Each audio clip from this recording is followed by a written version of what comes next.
Hello, everyone, and welcome to Astronomy on Tap Charlottesville.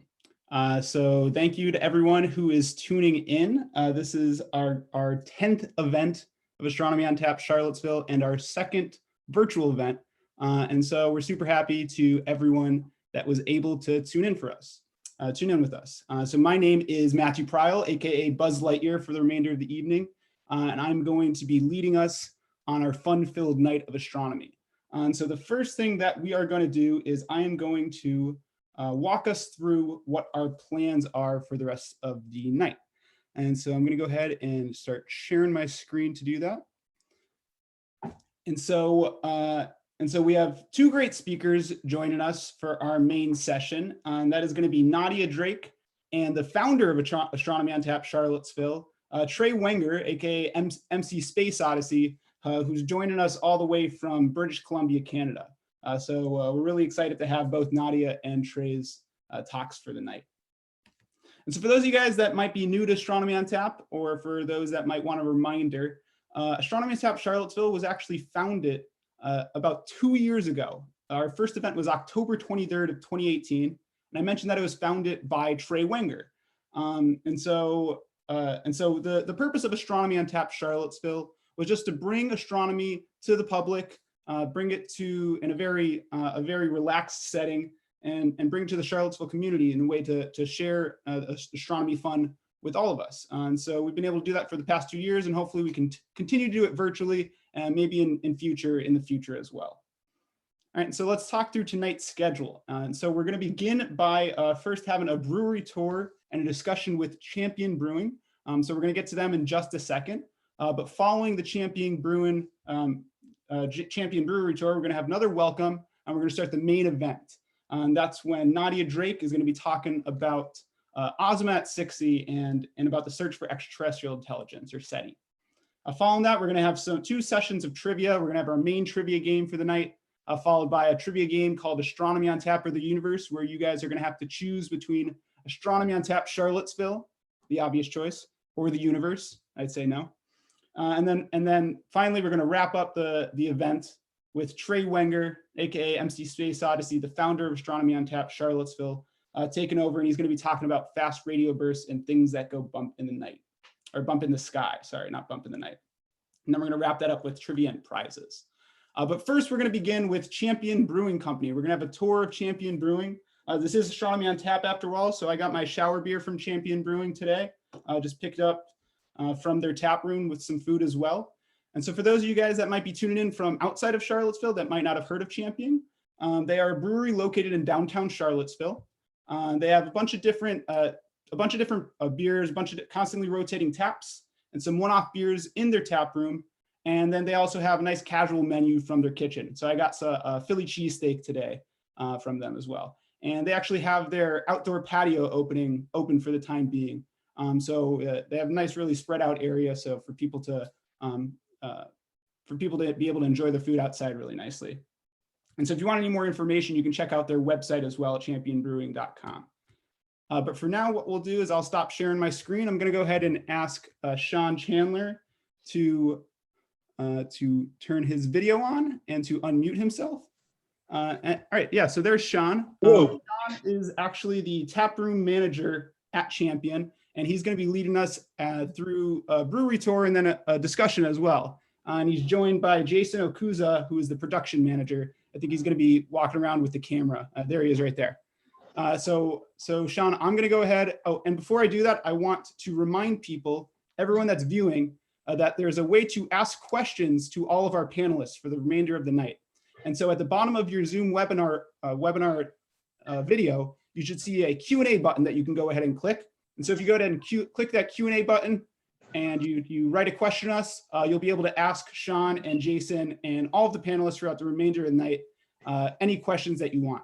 But for now, what I'm going to do is I'm going to turn my video off, unmute myself, and you can go ahead, take it away, Sean and Jason. All right, welcome to Champion Brewing. This is where we started. We are in the original brewery tonight. We started here back in December of 2012, so we're coming quickly on our 8th birthday anniversary. So what I'm going to do is just give you a quick tour around the brewery, where we start the beer and where it finishes. So anyway, coming this way, this is the mash tun. This is where it starts. This is where the grain gets put in. Water is added. It's brought up to a certain temperature to extract malt out, which is the crucial part of creating alcohol. That's what the yeast use to eat sugar and fart alcohol, basically. From there, once we get the amount of malt out that we want, it goes over here to the kettle. The kettle is where it goes into a boil, getting up to a certain temperature that we want to get to. Also, this is where the first addition of hops are added. And then also sometimes we might add some other ingredients that are not necessarily hops, malt, water, or yeast that add other flavors. They'll sometimes go to the boil here to extract those flavors out. Once you get to the certain temperature for however long we want to do it, it comes out of here and into one of these fermenters. We started originally with 5 fermenters. We now have 6 here, and you'll see 3 more across the way in a moment. Inside the fermenter, once it goes in, yeast are added. It stays in there until the yeast have done all their work. We start at certain Plato, which is a gravity measurement of sugar. And then we go from there, try to let the yeast do their job, and get down to a level of Plato that we want. And mathematically, that way we know how much alcohol we have in the beer. From there, once the yeast does its job, we basically crash the yeast, and also any residual material from the hops they're added in. And sometimes we dry hop comes out of this bottom here. We dump it. We try to harvest yeast occasionally to keep it going for a few generations. After we get that, it goes through a certain time period where before we do all that, there's also the need to make sure that off flavors are not included in the beer. The yeast take care of those after a while themselves. After they get done eating all the sugars that they can, they'll proceed to attack and eat various what we call off flavors. There's fancy scientific names for those off flavors. But we want to get those out so the beer that you have is as clean and as pristine as possible. From here, eventually when it gets to a point, we hook up another tube, move it over to this thing, which we call a bright tank, which the beer will go into, and then it's added carbonation. Beer going through the fermenting process gets a certain amount of carbonation into it, but we just keg that, it would be not as fizzy, for lack of a better word, that you expect when you crack open a can or a beer or a bottle of somebody else's beer, that there's added carbonation in that. So we have some parts in this bucket here, and there's a carbonation stone, which is kind of tucked down here. It's a piece of stainless steel that has all these small pores on it, so we're able to force CO2 through those pores, and they dissolve into solution in our finished beer in the bright tank. And from the bright tank, it goes into one of these. And then from these, it goes into the cans of beer that you may have, or the crackers you may have picked up from us. Occasionally, sometimes we take some of the beer, we don't put it into this right away. What we'll do is put it into a barrel for some barrel aging. These happen to be sour beers that we're doing. These 2 plus 2 over here that you can't see our anniversary beer coming up. We do every year. We brew a sour beer.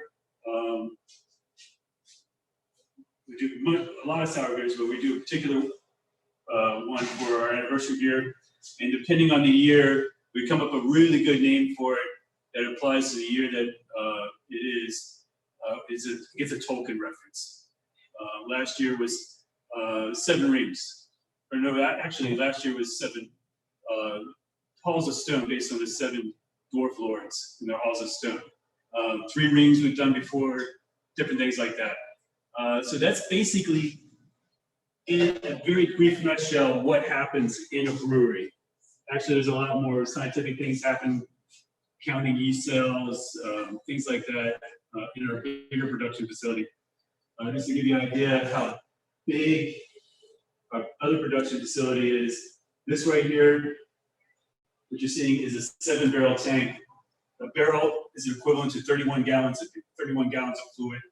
So you do the math on that one. This is a 7-barrel tank. At our big production facility, we have, Jason, help me out here. We have 3 60 barrels. 5 60 barrels and 4 90-barrel tanks. 5 60 barrels, 4 90 barrels, and we're getting ready to install one more 30 barrel that we can have some fun with. That's about it.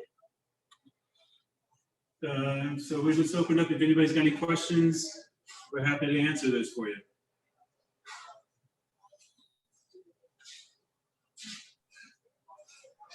Okay, yeah, sure thing. So people go ahead, they can use the Q&A now at this point. And you can type in the chat as well, but we'd encourage you to use the Q&A if you have it. So one of the first questions that you got was from Trey is, what's the anniversary beer's name this year? You have an intro this year? We haven't. I am researching as much as possible the number 8 that applies to anything in Tolkien. We've had to veer off course once or twice. One year was 4. We really couldn't come up with. We didn't want to do 4 hobbits for the fellowship. We went with 4 horsemen that year. But 8 is getting tricky with me. Okay, cool. So we had another question then. This would be to Sean, to both of you guys. And it'd be what's your favorite sort of like one-off beer that you guys make? And then what's your favorite standard beer? One of my favorite beers I've ever made is called Melkor's Discord. It's another Tolkien reference. It's a golden sour we did. It fermented entirely in oak barrels. So we brewed it directly into oak barrels, and it used the resident culture of bacteria and wild yeast in the oak barrels to ferment and condition slowly over the course of about a year.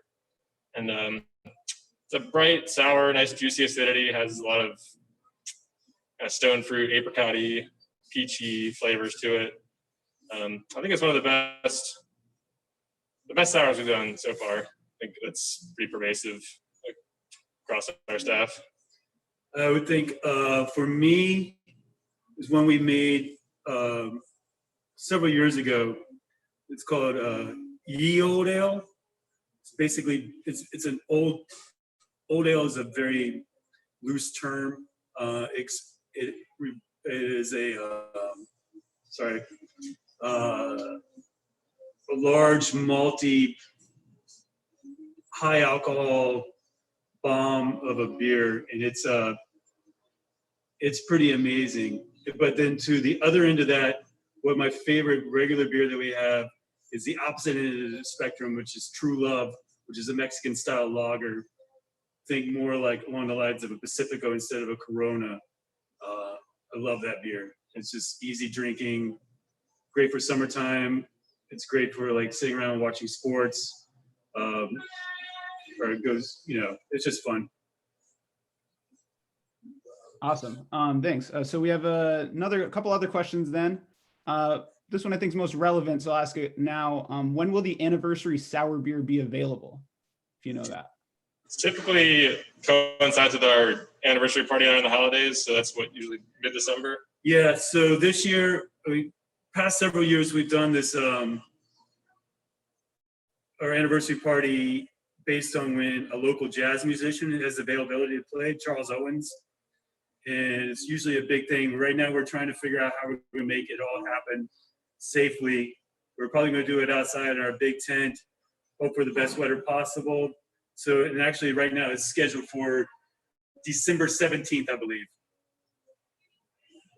Oh, cool. I think that'd be a cool thing to potentially, if you could virtually live show it as well, or virtually show it as well. That's a great idea. I have to get Charles Owens to agree to do that. But yeah, that would be, it's an amazing show because they play like jazz versions of classic Christmas songs, and it sounds horrible. That but sounds it's awesome. actually, it's friggin' amazing. Like last year, I missed it because last year, by the end of the evening, people were just dancing, having fun in our tap room, which if you have never been here, is a very small, intimate space, kind of an industrial feel. And the Charles Owens trio they're amazing. Yeah, that sounds really cool. Okay, well, so we have a couple more questions. This one's from Bob Garson. I heard you say that you harvest yeast. How do you do that? So after primary fermentation, when the yeast is at its most active, it'll finish consuming about all the sugar it can take, and it'll start to go dormant. So with the combination of the reduction in activity and adding pressure to the tank after fermentation is over, it will actually settle in the conical bottom of these fermenters. That's why they're designed like this, is because things will settle into these fermenters, into the cones. And then we're able to sanitize it's a reverse rig from what you'd use for pouring beer. It actually hook up to this bottom valve here and just draw yeast out of the cone into a keg. So the way we do it is just directly into a keg that same kind of keg we'd use to serve beer, but you can also use specialized tanks. They're called yeast brinks so we trap into one of these guys. But there are other specialized tanks that you can use, but we have a more rudimentary version of that. Okay, cool, thanks. All right, so some more questions. Just keep them rolling in. If you guys have some more questions, make sure to go ahead and ask them. We got some experts here about making beer. So one of them was from Kenneth Hand. How many different beers do you have in production right now? So we have a production facility where I work. That's where our larger tanks are. And we generally have a few tanks of shower beer going at the same time, a few tanks of missile, and then some seasonal tanks. So on the larger scale, we have fewer beers going, but over here, we have 10 fermenters, and they're all unique. So Zach over here is actually our brewer at the tap room. So he's making all these beers over here. So we have 10, I think all the tanks are full right now. So we have 10 different beers. We have 2 different beers. So we have three different beers. Three different beers in oak barrels right now that are combination, like he was talking about Milk Course, Discord, Endurance Bane, which are in a large barrel that we constantly rotate. They get brewed like twice a year, maybe once a year. Once a year. It takes about 9 months to brew those. Then we have the anniversary ale that's sitting around in wine barrels. That goes just about a year to make those.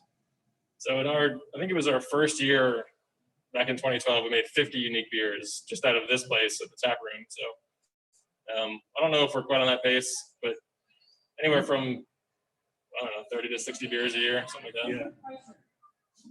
So I guess just a follow-up to that, just out of curiosity then. So, you have all these different processes for storing the beer and things like that. Just like, how do you get, how many people do you have thinking of different ways to craft the beers, I guess? And what sort of methods, I guess, do you use to get inspiration for different types of beers you want to try? Do you just look at other breweries? Do you look towards other countries and things like that to try to find some like inspiration of different beers you might want to try here with all the different you have? I think, we're all beer nerds, drink a lot of different beers, different styles, and so we all kind of pull on each other to come up with new ideas. And we have a core of guys over at the factory that come up with recipes, and Josh Skinner and Chris Gregoria are the director of brewing operations and lead brewer over there. So they come up with some of the recipes and write the details. This guy actually comes up with one that we brew every year that it's called Pumper Stiltskin. It's based on pumpernickel bread, and it's silly good. It's a porter base that it has was it caraway seeds, a lot of chocolate rye malt and rye malt, and it really does taste like eating a loaf of pumpernickel bread. Oh wow. We're doing that one. Oh yeah, that one's going to be actually sent out to the public in cans next year. So that's pretty exciting. Oh cool, nice. Joint effort. We all come up with ideas, and they all kind of get bounced around until we decide on something. Occasionally, it's a joint effort of thoughts and ideas spitballing over beer. Nice. That sounds really fun. Okay, actually, someone has a suggestion for your anniversary beer this year that I might want to mention. David Meringer says, and I might mispronounce this right. I've never read Lord of the Rings, and I've only watched it once in its entirety. But they said the Fëanorian star on the doors of Durin has 8 points. So 8 in total. Thank you. Thank you very much. Nice. Yeah, thank you, David. We appreciate it. They appreciate that. Cool. All right. So I just realized I accidentally muted myself. I still got some more questions, but if you guys have more questions, I think we still got some more time, so you can still have some time to ask them. But one of them is, are some beers easier to make than others? If so, which ones are the hardest and why? The funny thing is, in my opinion, and Jason might have another opinion about this, but the hardest beers to get right are Pilsners and lagers. The lighter body beers, like IPAs and stouts and stuff, you can still screw them up, but there's a much wider window of forgiveness, whereas Pilsners and lagers, you got to nail it right, or it does not taste right at all. Yeah, there's a lot more to hide behind in other styles. When it's just an expression of malt flavor and yeast esters and profiles, then you really got to get everything right with lagers. Some of the more difficult ones are the ones that you have to add different things to the flavor. Like actually, the beer I came up with, Pumper Stiltskin, we add, I think it's like 20 pounds of caraway seed into these little fermenters here. And the first, we brewed it 3 times so far, and we've learned every time. The first time it clogged the fermenter, and we went to empty it, try to clean it, there was just a brick of caraway seed in there that wouldn't come out. And since then, we've utilized other methods to steep and extract the flavor from the caraway seeds without actually putting it in the fermenter. We use this modified keg right here. So this guy here is at a half barrel. It's 15.5 gallons, and it's modified to have this big opening in the top, another opening down here. So we actually steeped the caraway seeds in here this year. So we sanitized it. We used CO2 to purge it of all oxygen, and then put the caraway seeds in there, flooded it, kind of reverse flooded it with the finished beer from the fermenter, steeped it overnight, and then pushed it back into the tank. That got the flavor in without the mess. Yeah, things that are out of the ordinary and gum up our usual process, those are the more difficult ones to make. And then also barrel aged beers, just working with cleanliness and standard sanitization, making sure we don't introduce any sort of unwanted bacteria or wild yeast during that process. Is there ever a point where you just kind of have to, like, I don't know, throw out the entire all of the beer that you just brewed for 9 months or so, and Yes. That decision-making process, and how frustrating is it? Yeah, basically anytime you have any sort of problem with contamination with wild yeast or bacteria you didn't want, you generally have to throw those out. Especially going into a packaged product, cans that are going to stay warm on the shelf. You can't package those with those kind of bacteria and wild yeast because they'll continue to ferment. They can tolerate more extreme environments than our brewing yeasts, and so they can actually continue to consume residual sugar that's left in the beer, which would continue fermentation and produce more CO2 in the sealed vessel, and that's when you get one of the problems of swelling and exploding cans and bottles on the shelf. So we've had every brewery, whether they caught to it or not, has had problems with that, and you just have to forfeit that beer, dump it, and start again. So we've all done it. Right. Yeah. Makes sense. Okay, so we've got a couple more questions too. I think maybe we've got like 3 more minutes, so we'll just try to wrap them up as we can. But this might be most relevant towards people not tuning in, but to how large an area is Champion sold? Is it just Central Virginia? Is it more widely distributed? We've been expanding pretty aggressively over the course of the last few years. We're in 13 states and DC now. So that's as far as Michigan, New York, Florida. We're on the entire East Coast from Virginia down to Florida. So North Carolina, South Carolina, Georgia, Florida, Texas, New York, Ohio, Maryland, Indiana, West Virginia. So it's pretty far reaching now. Oh, wow. Nice. That's got to be pretty exciting. Okay, cool. Maybe we'll do 2 more questions.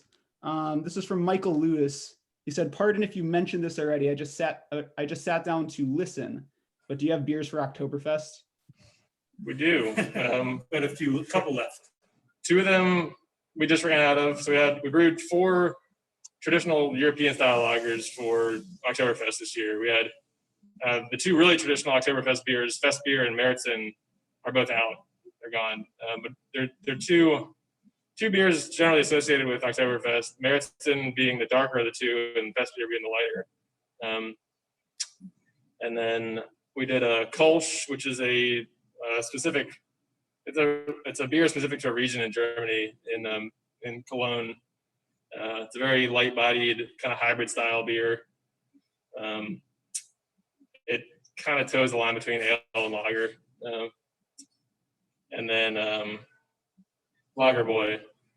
Lagerboy's a Zwickel Pils that we've been working on recently. We actually named a tank after Lagerboy. This is a new tank we brought in from one of our other facilities. But Zwickel Pils means it's a younger lager, so a younger Pilsner. So it doesn't condition as long as our other lagers. It's meant to be a little more raw, a little more fresh, and have a little more bite and snap to it. It'll have a bit of a cloudiness to it, yeah, as well. Yeah, and that's we all love how that one turned out this year. So we still have some of that on tap. So if anyone wants to come try some, we should. That one actually just got the Washington Post writer who covers bars and beers and everything alcohol just gave us an amazing tweet review of that beer. Actually, all of our Oktoberfest style beers, but that one in particular, he kind of gave a lot of love to. Awesome. Okay, so maybe we'll do the final question, maybe in like a minute. This might be one of the more difficult questions for you guys, but if you're not drinking one of your beers, what other local beer would you like? I'm a big fan of Reason. I think Mark is doing some great beers over there. Mark is from around here originally, I think, and then he went to Maine with his wife, and he was the head brewer at Maine Beer Company for a while. And then they moved back. He started Reason. Their beers are just super solid across the board. They're really good. I think also I like even like a very small brewery, what Pete is doing over at Rockfish Brewing Company, which is just a little tiny brewery. It's inside of the Fifth Season gardening store. He's making really good beer for a little small system that he's working on right now. Yeah, his West Coast IPA, for any old school West Coast IPA fans, it's a great. Yeah, he also makes like a steam beer, which is like if you're Anchor Steam, or classic beer, it's really good. And I don't find very many of those steam beers that I really like. Okay, cool. Well, thank you guys so much. One of the organizers sent a message just thanking you guys for all of your support of Astronomy on Tap in the past. I just like to remind everyone, for people that haven't been to an in-person Astronomy on Tap event, Champion was definitely our favorite place to host them for the outdoor events. They had an awesome venue, so hopefully we can return there in the not so distant future. And so thank you guys for everything. Thanks for the promo codes. Thank you for the shower beer that I'm drinking right now. And yeah, if anybody has any questions, I'm sure you guys, you can reach out. You can check out their website and find ways to reach out to you, I'm sure, or you can just go to the tap room to ask you guys some questions personally. Yeah, I manage all social media for Champion too. So if anyone has any questions and wants to just shoot me a message on Instagram or Facebook, I'll definitely answer those quickly. Awesome. Okay. Well, thank you guys so much. And yeah, I guess hopefully we'll see you in person soon. Thank you guys. Take care. You guys can go ahead and turn your video off then, and get going through us. Okay, so hello again, everybody. I'm actually, oh, there we go. Okay, so I'm back again. Buzz Lightyear back, a little bit more Buzz Lightyear back with you guys. We're gonna go ahead and get started with the sort of the main event for Astronomy on Tap. So we got a lot more people that were trickling in since our first introduction. And so I'm going to go ahead and just give another introduction for us before I introduce the rest of tonight's events. And so give me 1 second, because we're doing everything virtually. I have to figure out the best way to start sharing my screen. And so I'm going to go ahead with that. All right, so yeah, so for those of you that have been tuning, or that just started tuning in, that didn't hear the first introduction, so this is Astronomy on Tap Charlottesville. This is actually our 10th event. It's actually almost our second, our 2-year anniversary since the first event that we held, which was in October of 2018. And so we got a really fun slate of speakers for you guys tonight. The first speaker is going to be Nadia Drake. She's going to be speaking in just a bit. And then we're going to be followed by the founder of Astronomy on Tap, who's now a postdoctoral researcher in British Columbia, Canada, and that's Trey Wenger, aka MC Space Oddity, for those of you guys who came to some of our in-person events in the past. All right, and so Astronomy on Tap was founded in October 2018 with the goal of just bringing astronomy to the Charlottesville community in a nice, fun, and relaxed setting. And so this image to the right here is actually us in the outdoor area of Champion. So you can see what the nice little outdoor area of Champion looks like. They always set up a nice screen for us to project our presentations to. So it was always really fun to have events there. So tonight's schedule, let's walk through it. So we just finished our brewery tour and discussion with Champion. Right now, I'm currently doing the welcome, in case you guys did not realize that. We're going to be followed by Nadia Drake. She's going to be talking about Ozma at 60, how the first scientific search for smart aliens ignited today's SETI quest. And then we're going to have 2 sections of trivia for you guys with one of our mini games going to be about called Astronomy on Tap or the Universe. We have to choose Astronomy on Tap or the Universe.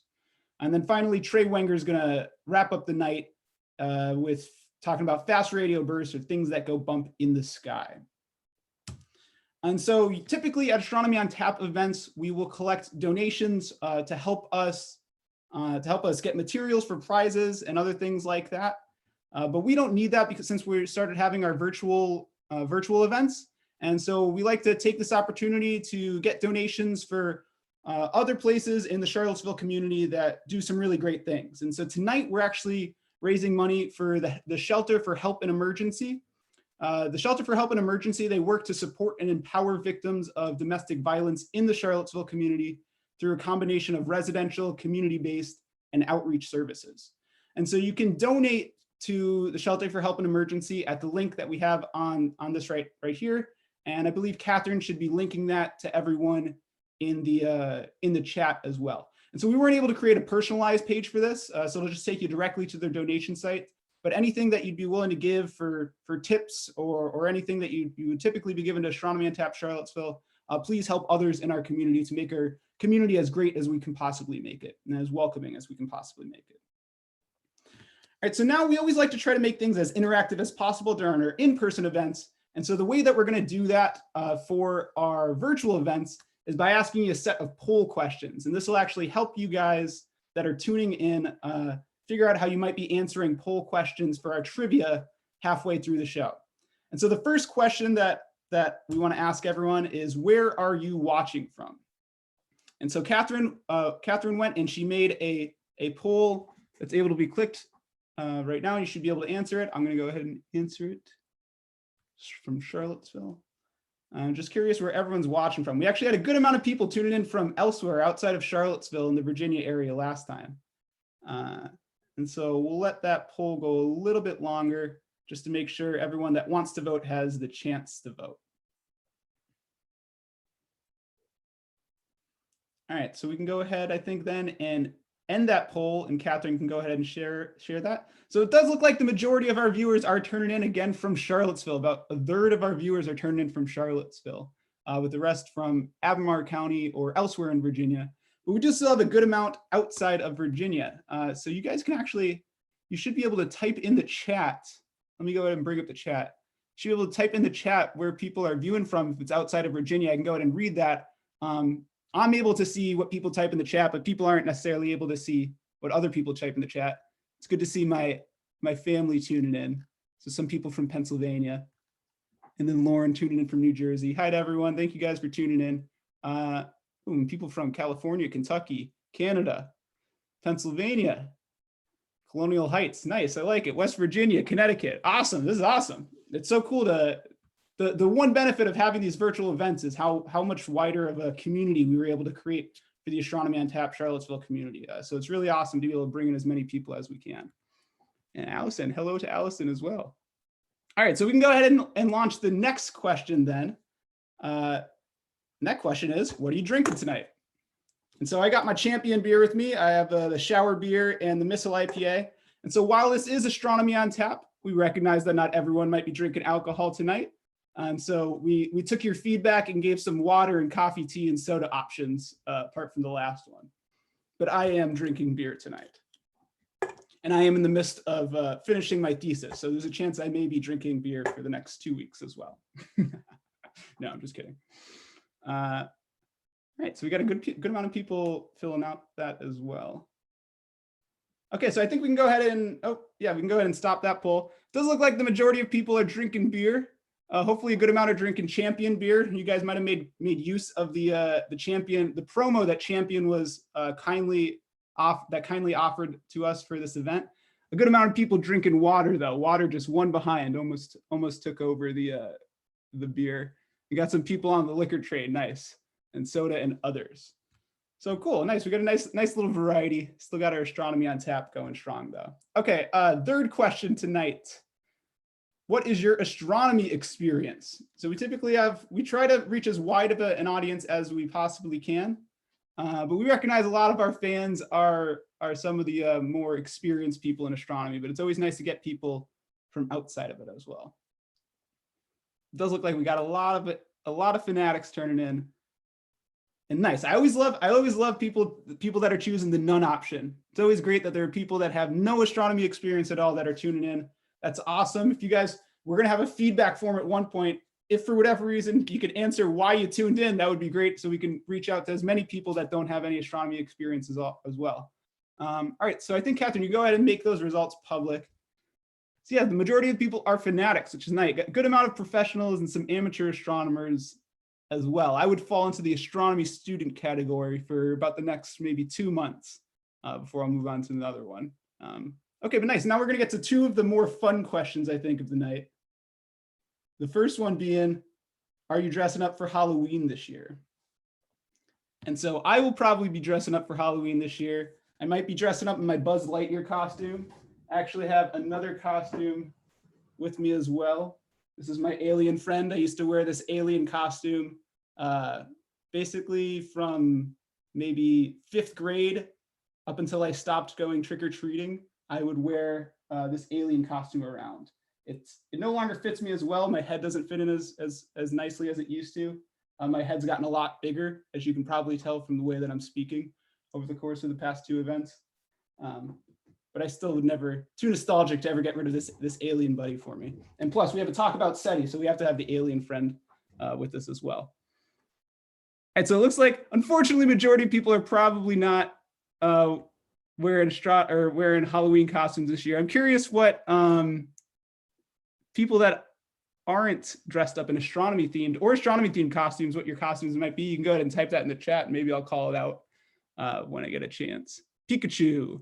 Trey is going to be Pikachu. Sorry, Trey, if that wasn't supposed to be public, but Trey will be Pikachu. Nice. All right, cool. Let's go and turn to the last question then. And that question, perhaps the most important question of the night, when is the last time you went stargazing? And so I put this question in here so people can really think about it. And if it's been too long since you've gone stargazing, you have to make sure to go stargazing as soon as you can.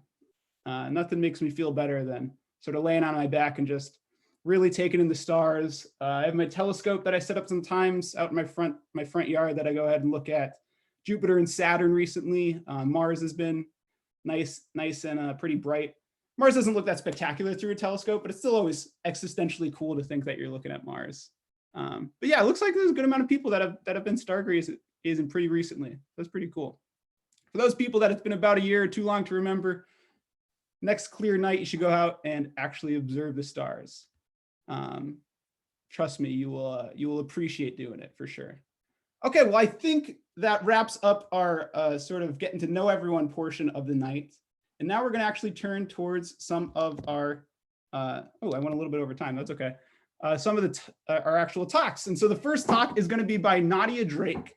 And so Nadia is a contributing writer for National Geographic, and she's going to be talking to us about Project Ozma and the search for extraterrestrial intelligence.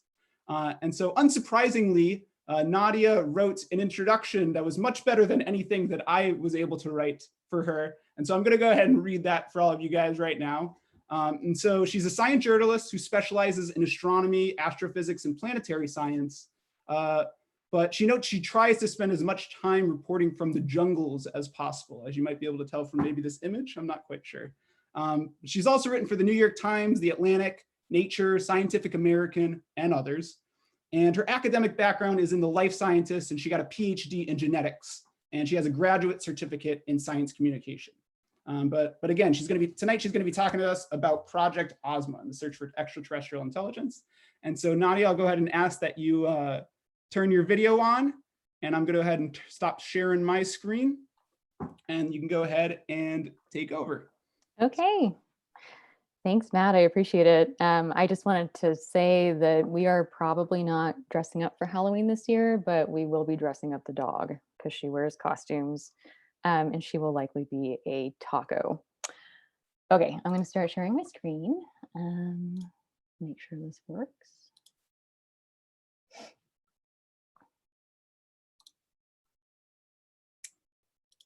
And we go. Good. Looks good on our end. Excellent. Okay. So as Matt said, I'm a contributing writer with National Geographic, and tonight I would like to tell you a story about a 60-year-old experiment that, even though it came up empty, still managed to ignite a new field of scientific inquiry. And that experiment is called Project Ozma. It was done in 1960, and it's humanity's first scientific search for communicating aliens, or at least for a civilization that crafts technologies that we can detect. So for me, it's actually kind of weird to think about a time when humans were not routinely scanning the skies for signs of life, because I consider that question to be so profound and so fundamental. And now I think we are seeing that a whole bunch of private institutions and governments are actually addressing the question of life beyond Earth in various guises. So today I would say that thinking about whether life evolved beyond Earth and how common it is actually pretty mainstream. But that was not always the case. And it was definitely not the case in 1960 when Project Ozma happened. At that point, I would say that thinking about life beyond Earth was much more in the realm of science fiction and not so much in the area of science fact. although some scientists had actually considered it seriously. And here I've highlighted a paper by Cacconi and Morrison in 1959, which considered how to look for communicating extraterrestrial civilizations. But at the time, I think most people considered these kinds of ideas to be pretty fringe. And let's just say that the giggle factor, I think, was pretty high. But luckily, my dad, Frank, he didn't really care about any of that. And here we are in 1982. I think we both kind of look the same now. But Dad had been thinking about the possibility of life elsewhere in the universe since he was a kid growing up in Chicago in the 1930s.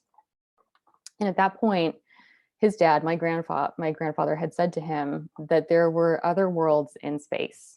And of course, he was referring to the other planets that orbit the sun, because at that point in time, we didn't know of planets orbiting any star other than the sun. So the worlds in our solar neighborhood were the entire cast of characters that we knew about in the entire universe. But Dad heard other worlds in space, and he took that to mean other Earths, other planets like Earth that might have civilizations like ours. Because to him, it just seemed rather obvious that Earth would not be the only place where life evolved, where civilizations evolved. And so he started thinking about that, and he started coming up with ways to detect another civilization like ours. And he finally got his chance to try out one of those ideas about 20 years later, in 1960, when he was a staff astronomer at the Green Bank Observatory in West Virginia. And I think a lot of us listening tonight are familiar with Green Bank, but in case you're not, it's about a 2-hour, maybe 2.5-hour drive, depending on who's driving, drive from Charlottesville. And it's nestled into a valley between two mountain ridges in West Virginia. It's an absolutely beautiful place. And if you're ever on a United flight from Charlottesville to Chicago and you happen to be sitting on the correct side of the plane, sometimes when you look out the window, you can actually see the observatory. So I guess in the future, when people start flying again, that might be something to look out for. But anyway, Dad was at Green Bank, and he'd convinced the observatory director to give him $2,000 to look for civilizations that might be orbiting two nearby stars. He calculated that this telescope, which is the 85-foot Tatel telescope at the observatory, he'd calculated that that telescope could detect radio signals coming from within about 12 light years if they were about as strong as what we on Earth are producing. And so he decided to point that telescope at two nearby sun-like stars. And he picked these two. I've put them in circles. One of them is Epsilon Eridani right here, and the other is Tau Ceti. And this entirely accurate depiction of what the night sky looks like if you decide to go stargazing soon, which I highly recommend. If you want to ground yourself, it might be helpful to look for Orion over here. But anyway, he'd reasoned that if these stars had planets like Earth, and if those planets had civilizations like ours, then they might be sending radio signals into the cosmos that he would be able to detect and identify with the Tatel telescope. And so he had blocked off about 150 hours over about 3 months of time for this project. And he called it Project Ozma because he named it after the princess in L. Frank Baum's Oz series, which were among his favorite books as a kid growing up. And he says it's because Oz is a strange land populated by strange and exotic creatures, which describe the sort of place that I was about to look for. And I now call this the Ozmascope. So Ozma kicked off before dawn on a chilly April morning, and Dad pointed the telescope first at Tau Ceti. He heard nothing. But then when he shifted the telescope over to Epsilon Eridani, he almost immediately detected the exact type of signal that he thought he was looking for. And that kind of blew his mind. He wondered, was it actually that easy? You just turn on a telescope and point it at the stars, tune to the right frequency, and you get a broadcast? And it turns out, as we know now, that no, it's far from that easy. And what Dad had actually detected was a passing plane. I think it was a military aircraft. And over the next 3 months, Project Ozma found nothing but silence, which he says was a disappointment. because for all they knew, the universe was full of radio signals that we could detect if we just happened to look. And now he says, of course, as time went on, we began to realize that's the way the universe is. It's quiet, but it's not our fault. So even though Project Ozma didn't find anything, it still attracted a lot of attention. And the next year, the National Science Foundation asked Dad to convene a meeting at Green Bank to talk about the scientific search for life beyond Earth. And Dad says he invited everybody he could think of with an academic interest in the subject, which were all 11 people. And he brought them over to Green Bank. And a few days before the meeting, he was thinking, how do I organize the next couple of days of conversations? What are we going to discuss? And so when he started thinking about that, what he did was he jotted down all the factors that he thought were important, not only for life's ability to gain a foothold in the cosmos, but for our ability to detect it, because that's what we're really interested in. And he scribbled those all down. He rearranged them. And he realized that if you plug in some numbers, what he'd done was he'd come up with a formula that would tell you how many detectable alien civilizations there are in the Milky Way galaxy. So this became the Drake equation, which a number of you probably recognize, but it was also the meeting's agenda. And I'm happy to talk about the equation as well, but I think for now, I'll just say that that's a story for next year when it also turns 60. So it seemed for a time, I would say in the early 1960s, as though SETI might actually be gaining some momentum. SETI was, the search for extraterrestrial intelligence. Project Ozma had gotten a lot of attention. The National Science Foundation was interested. And Dad was hearing from astronomers all over the world who were interested in doing Ozma-like searches. But the next couple of decades were going to be a pretty wild ride for SETI in the United States. Interestingly, it kind of took off in the Soviet Union. And there are some really cool and really fun stories about US-USSR collaborations across the Iron Curtain, friendships that developed, and some really interesting ideas about why these two countries in particular happened to take an interest in the subject matter. But that's also a topic for a different talk. But even though SETI was actually flourishing in the Soviet Union, here it was really struggling. And I think that has to do a lot with the fact that it hadn't yet gained legitimacy as a science. And with that lack of legitimacy came a lack of funding and a lack of support. And so even though NASA had tried a couple of times to fund SETI searches, Congress kept cutting that funding because various folks there decided that Martian hunting was a waste of taxpayer dollars. And so it became really tricky to recruit new students and new scientists to help with the search. So for a long time, the same people were the ones who were kind of banging away and persevering and asking the question anyway. But now, that's changed. And I think it's interesting to think about why. So first, if you talk to SETI scientists today, and there are actually quite a few of them, if you talk to them, almost uniformly, they will say that right now, SETI is undergoing a type of renaissance, that momentum is again building. Support is starting to come back.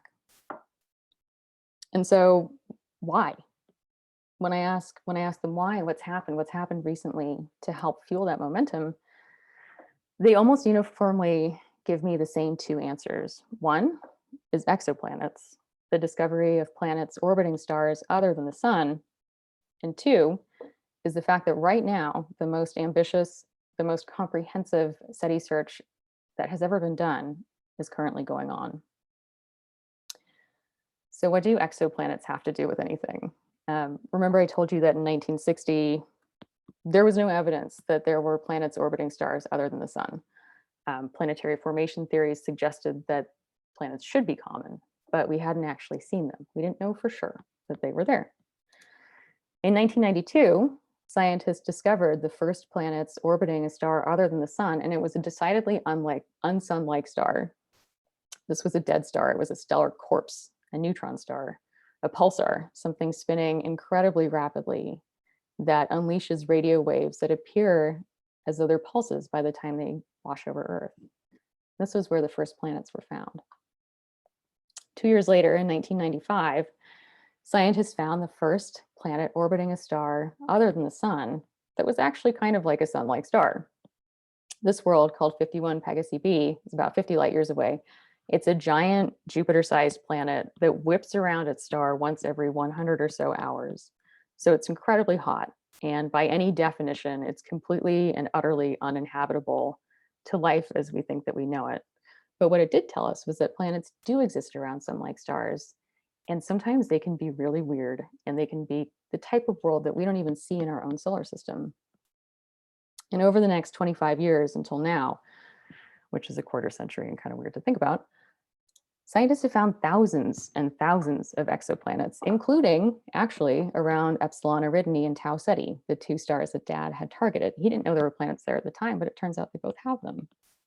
And even though a lot of these worlds are similar to 51 Peg, they're not places that we think are great for life as we know it, a lot of them are actually not that bad.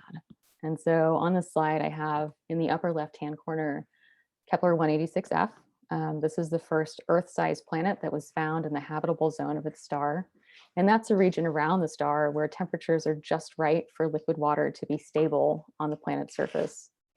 Below it is a depiction of some of the rocky worlds that are orbiting TRAPPIST-1, which is a star that's about 40 light years away. And then in the upper right, I have Proxima Cen-b. So this is a rocky planet that's orbiting the closest star to the sun, which is just 4 light years away. And on the bottom, I've got Kepler 16b, because this is a world that everyone thinks would look a little bit like Tatooine from Star Wars, with 2 different colored suns in the sky where the shadows come in pairs. And I just think it would be so fun to take a hike on that world. But what we're seeing is that there are thousands and thousands of planets, and some of them are just right for life as we think that we might know it. And what's more than that, over the last quarter century, we're finding out that the galaxy is stuffed with habitable real estate. There are literally more planets than there are stars. There are billions and billions of Earths. And that's actually a discovery that I think has just been made even more recently, within the last 5 or 10 years. And what I'm showing you here is a depiction of all of the planetary systems that NASA's Kepler planet hunting spacecraft had found within about the first 3 years of looking for planets. It went on to look for many more years, and I think one of the reasons why these kinds of graphics haven't been updated is because there are simply too many planets to put on them.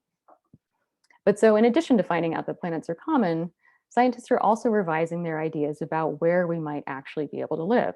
So maybe planets aren't the only game in town. And that's definitely true here in the solar system, where we think that some of the most likely places to find life beyond Earth today are actually icy moons. They're the ocean worlds that are orbiting Jupiter and Saturn. And so here is a picture of Europa. This is actually a picture as opposed to an artist representation, which were the ones in the previous slides. We have to specify that, otherwise people think that they're actually standing on the surface of a planet. This is Europa. It's a moon that orbits Jupiter.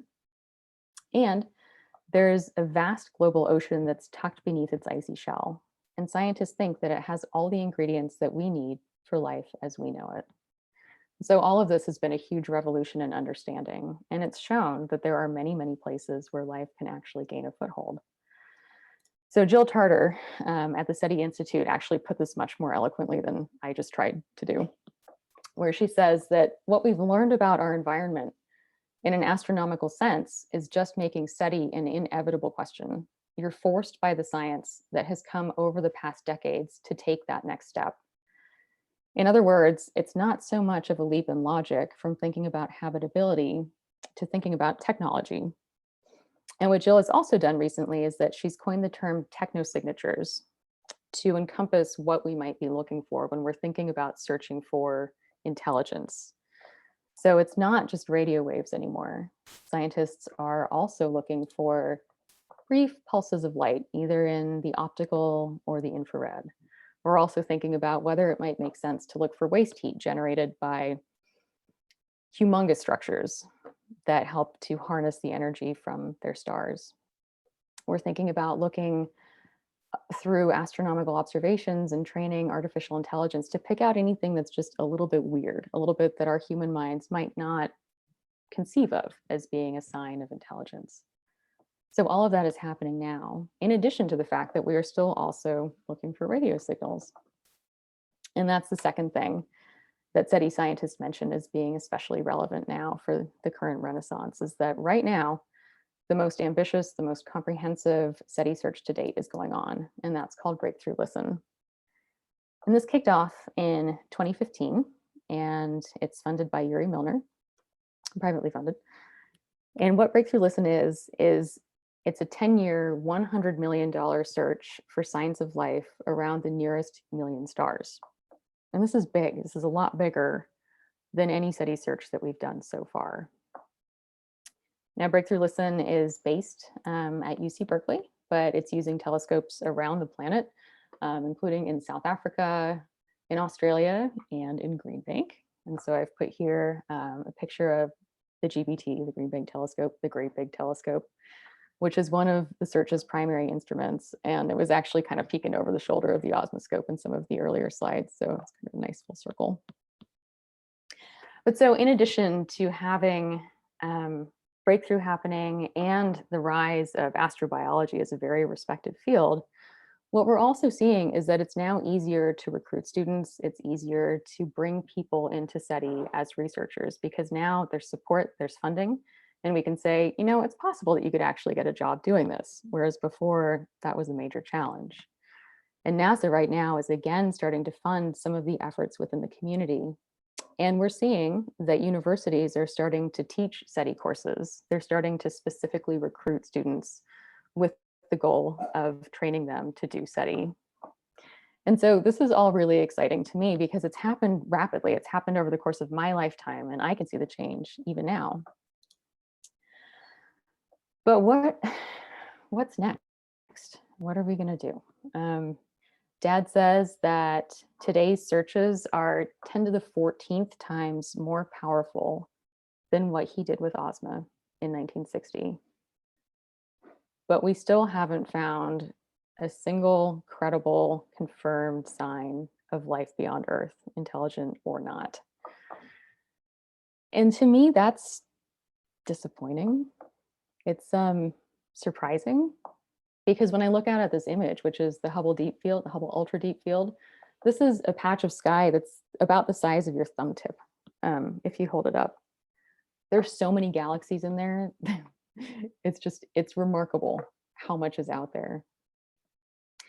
But right now, I think what's making me feel pretty good is that even though we haven't found anything, people haven't stopped asking the question. People are still spending their lives trying to figure out how to detect signs of life, intelligent or not, how to be more creative, how to come up with different search strategies.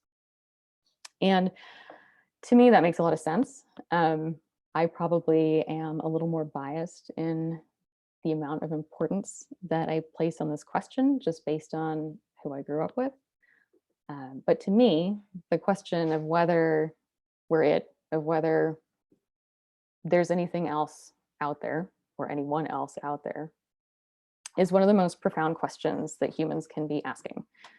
And the reason why is because both of the answers, whether we're it, whether we are the only such curiosities like us, or whether the cosmic ocean is as richly populated as Earth's oceans, either one of those possibilities is equally profound and interesting. And so I'm really glad that these searches are continuing, that support is coming back, that funding is happening, that people are interested in doing this kind of work.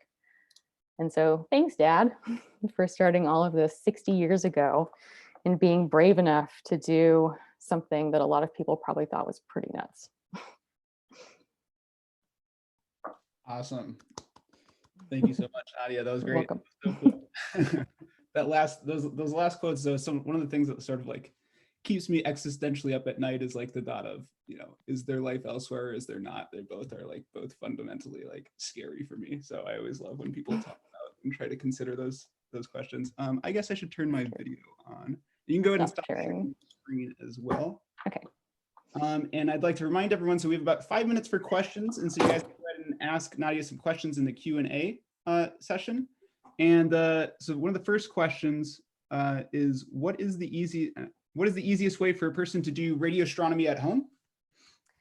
Well, that used to be SETI at Home, which was a super fun program that you could download onto your computer, and it would just run searches in the background. Like it would download data and it would go through them. I'm not actually sure if SETI at Home is still up and running. Does anyone know? I'm not sure, but if other astronomers know, they can go ahead and type it in the chat, or Chats, anybody, not chats. just astronomers, if anyone knows. Let's see. I will bring that chat up. I lost it for a second. Yeah, I lost it too. With all the extra screens I have. I think SETI at Home ended. Yeah, I think it did too. And it was just recent as well.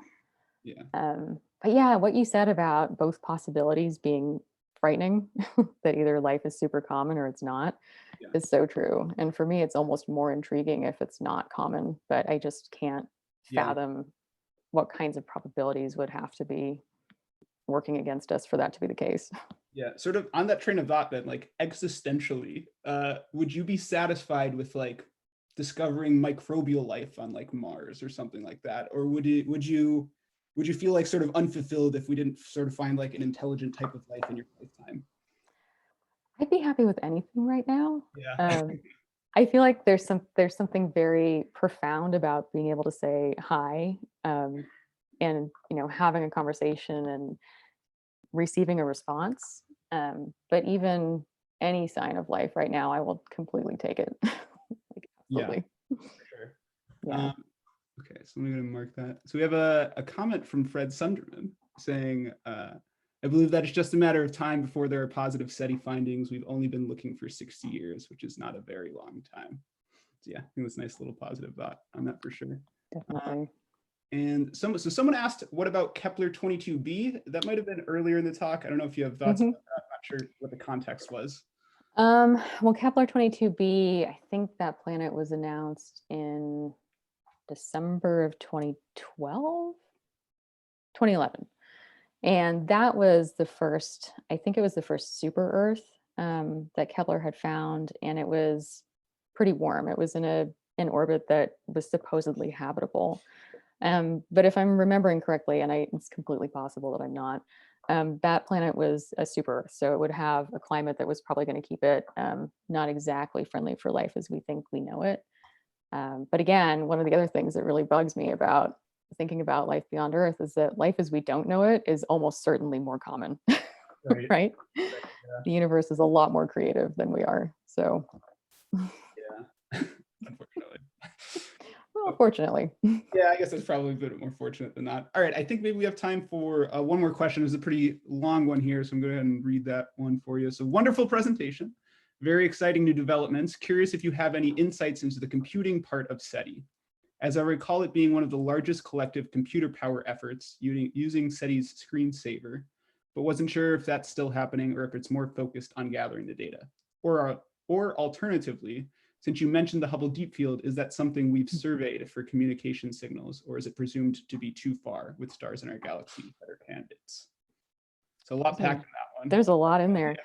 Yeah. So I think SETI at Home was one of the bits referenced in there. And certainly, the computing power required by SETI is immense. And a lot of what, if you talk to scientists, a lot of what they're hoping to do is to run commensal observing programs, especially as a lot of, the big ground-based and space-based telescopes come online, to just piggyback on what's coming down, kind of across the electromagnetic spectrum in every wavelength, and sift through all of that and do some of that, what I touched on briefly about just looking for weirdness. But I can't even begin to imagine how much computing power that would take, because those data sets are giant. And so I think that's a lot of what people are working on right now. I don't have much more specific to add, which I'm sorry about. Right. Okay, well, cool. So unfortunately, I don't think we have any more time. But if you guys still have questions and Nadia still sticks around in the webinar, you can still ask them and she can type some answers to you guys afterwards. But for now, thank you, Nadia. That was an awesome presentation. Thank you. Appreciate it. All right. So now we're going to move on to the next part of our event, and that is going to be the Astronomy on Tap trivia. And so I'm going to go ahead and find that really quickly on my screen, so I can go ahead and share that with everyone. And so Catherine should be going ahead right now and sharing a link in the chat to all of the registrants.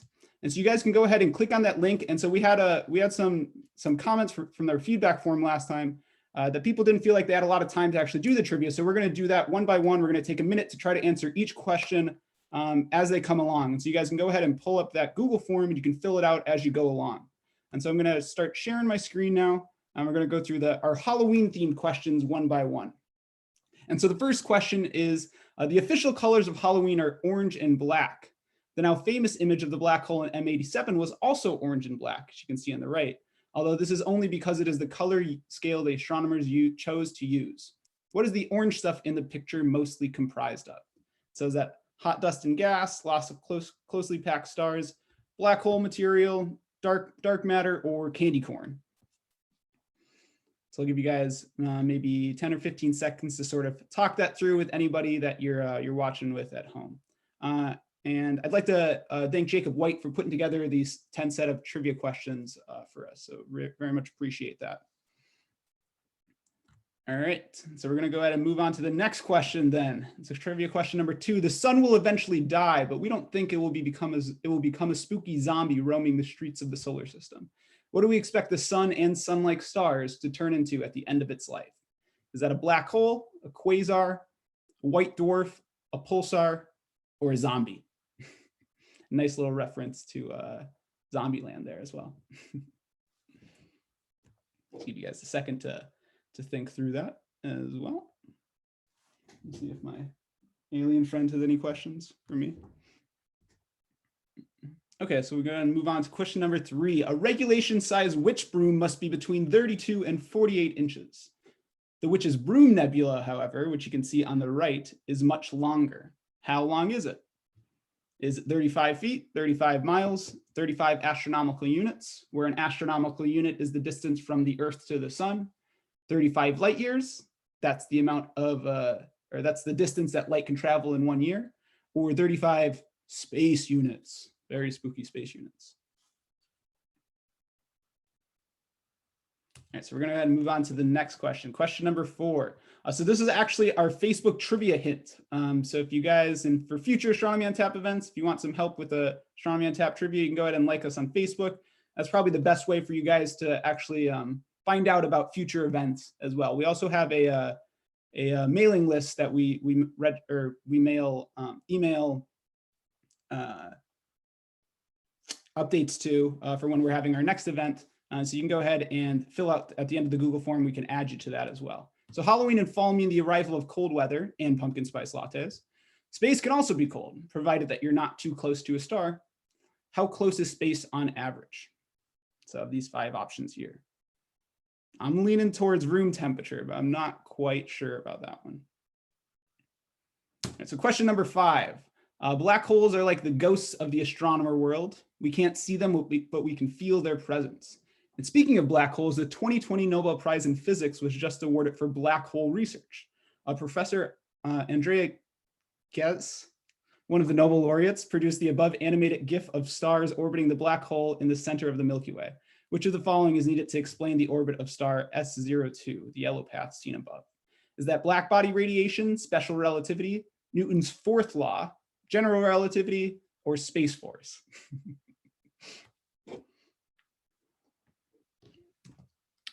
Question 6. Halloween is full of fall colors. Which one of these fall color themed terms isn't a real astronomical object? Is that a red dwarf, a black hole, a brown dwarf, an orange giant, or a white dwarf?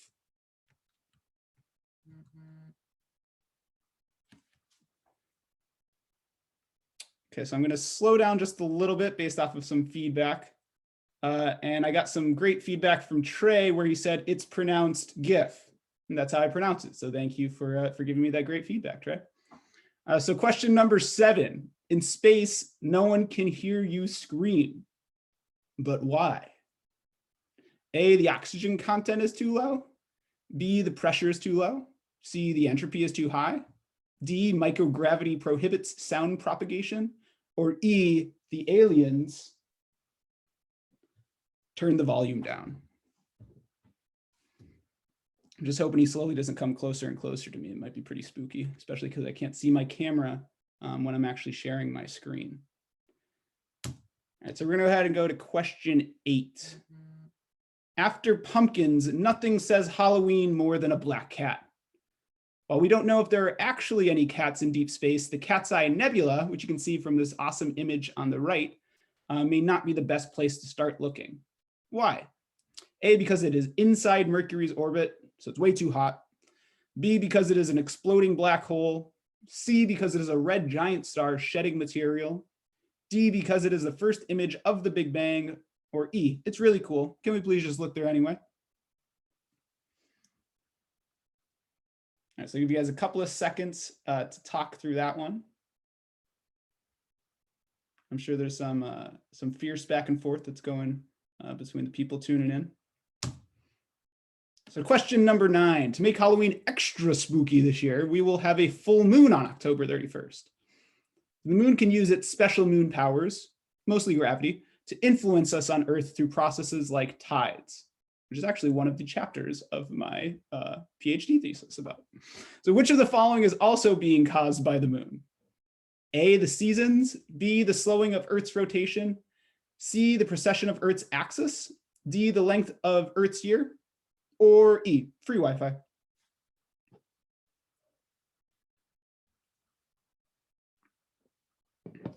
And then the final question of our main trivia, and you guys will have till the end of the event to complete this trivia if you didn't have enough time to get through each of the questions now. Question number 10 is ghosts are spooky because they are invisible, and also the whole haunting shtick. Astronomers often work with invisible light, or light that isn't in what we refer to as the visible spectrum. Which of the following is not a type of invisible light?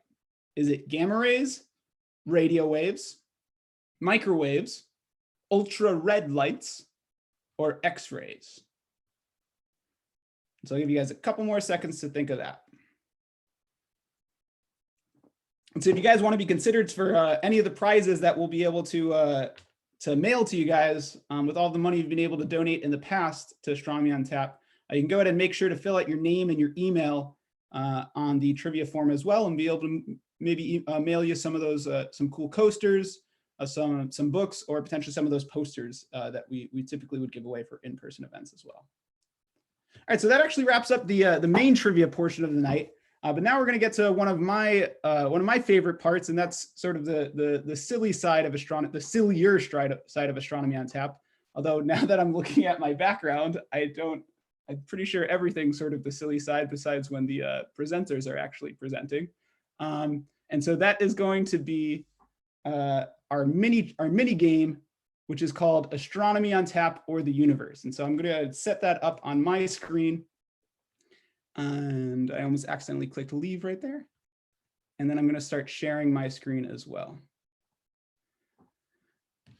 And so at a lot of our Astronomy on Tap events, we like to have these little mini games where the audience sort of claps, or by their applause will choose one answer or the others. And it's just a way to get everyone hyped up for the rest of the fun that we're having over the remainder of the night. And so for Astronomy on Tap or the Universe, what you guys are going to be deciding is one of two answers. You're going to either choose Astronomy on Tap Charlottesville or the Universe. And the questions are going to vary.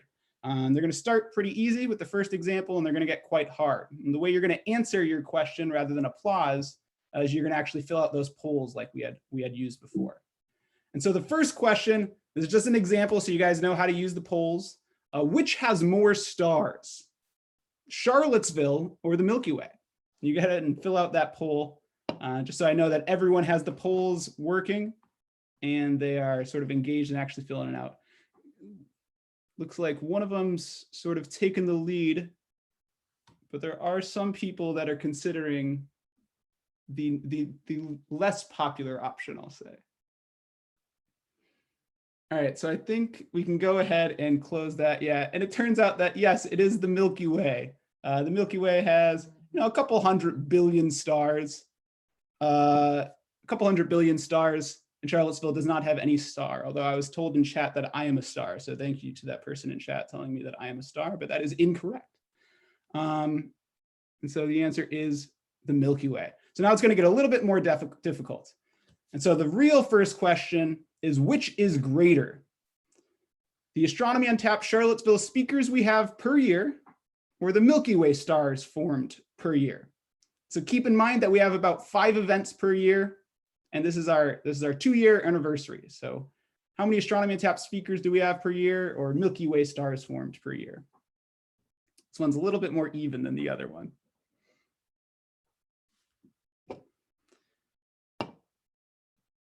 So give this one about 10 more seconds, maybe. It still looks like it could potentially swing based off of the vote. Ooh, having a comeback potentially? No, I don't think we'll have a comeback. All right, we can go ahead and finish that one out. And people chose new Milky Way stars formed per year. But unfortunately, the answer is Astronomy on Tap Charlottesville speakers per year. So since we have about 5 events per year, that means we have about 15 speakers per year. But it turns out the Milky Way forms only about, on average, 1 star per year. If Trey wants to argue that in his next portion of the talk, he's more than welcome. But as I always say, we're not necessarily looking for the right answers for these questions. We're looking for what I think are the right answers. All right, so let's go for question number 2 then. Which is more massive? The summed mass of all Astronomy on Tap Charlottesville attendees over all 10 of our events, or the Hubble Space Telescope? What is more massive? If you sum up the mass of every person that's ever come to Astronomy on Tap Charlottesville event, or the Hubble Space Telescope?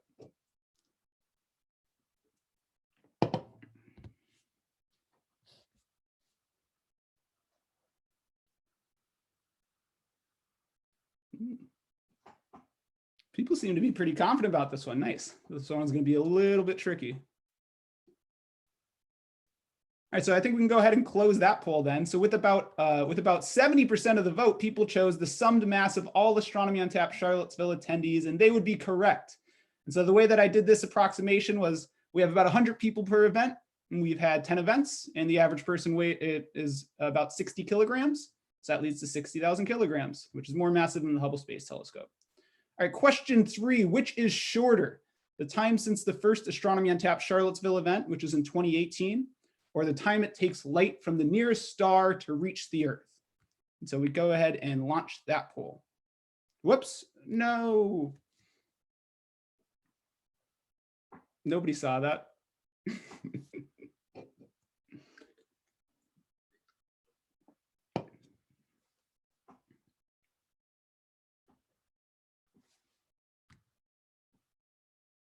Nice.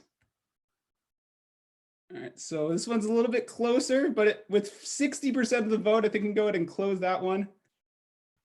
People chose the time since the first Astronomy on Tap Charlottesville event, and that would be wrong because the time it takes light from the nearest star to reach the Earth is about 8 minutes because the nearest star to the Earth is the sun. I'm sure a lot of you are probably thinking about potentially a star other than the sun, in which case it would take about 4 light years, or it would take 4 years for light to reach the Earth, but it turns out the closest star is the sun. All right, question 4, which is larger, Charlottesville or Olympus Mons, the largest volcano in the solar system located on the planet Mars?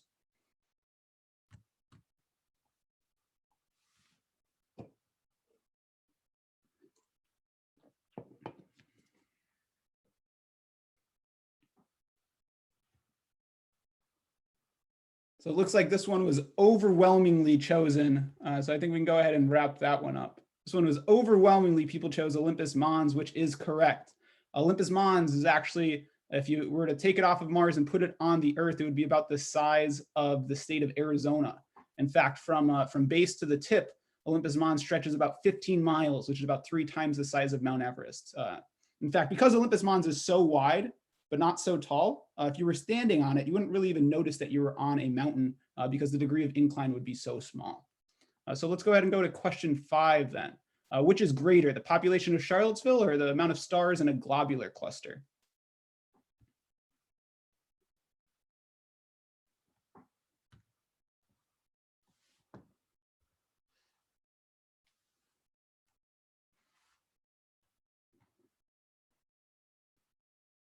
All right, so I think we can go ahead and show that one as well. So it looks like people overwhelmingly chose stars in a globular cluster, which is correct, but it's a little bit closer than you actually might think. So there's about 100,000 stars typically in a globular cluster, whereas the population of Charlottesville is about 47,000. And so you guys, I think you guys are 3 for 2 right now, so not doing so bad. We got 9 total questions. All right, which is older, the University of Virginia or the Great Red Spot on Jupiter? A hurricane that's been raging on Jupiter for, I can't tell you how many years. Otherwise, I'd give the answer away.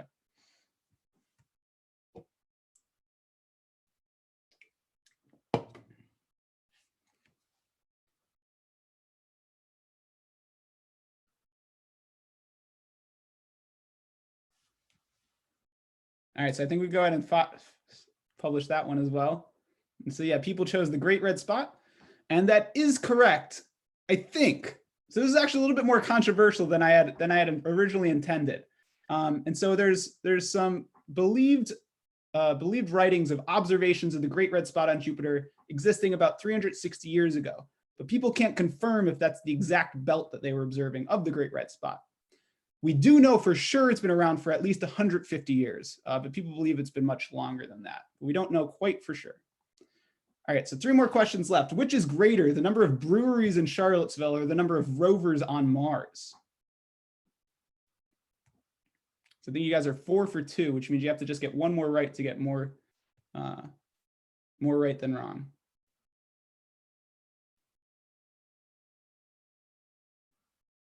So this one looks like this was the most, people did even better on this one than they did on the one with the number of stars in Charlottesville or the Milky Way. So I think we can go ahead and publish those results. With 98% of the votes, people chose the number of breweries in Charlottesville, which is correct. But again, this is a little bit more controversial than I thought. There's a lot of different definitions for breweries, it turns out. But I can say for sure that there are more than 4 breweries in Charlottesville. And there are only 4 rovers on Mars as of now. There will be 5 in, 1 year? I forget exactly how many years until there will be another one. All right, so now which is greater? The total amount of glow sticks giving away at Astronomy on Tap events or the moons in the solar system. So we used to, for in-person events, we would give away glow sticks for everybody that asked a question. So try to think of how many questions there are per Astronomy on Tap event and then multiply that by 10 and then compare that to the number of moons in the solar system.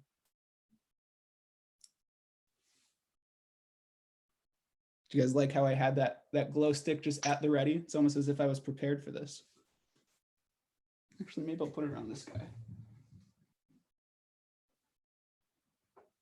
Yeah, that looks good. All right, so we can go ahead and show those results. People think the total glow sticks given away at all AoT-Cville events. And so I think, no, the answer is probably moons in the solar system. I think we've given away about 100 total glow sticks. They come in packs of 50, and we've gone through about 2 of the total packs so far, which means we've given away about 100. Whereas there are more than 200 moons that we know of in the solar system, probably even many more than that we just haven't observed yet. All right, now the final question, which will happen next? A total solar eclipse is visible from Charlottesville. I think Ed Murphy might know the exact answer to this question. Or Halley's Comet will be visible from Earth. And so what do you guys think is correct? A total solar eclipse visible from Charlottesville or Halley's Comet visible from the Earth?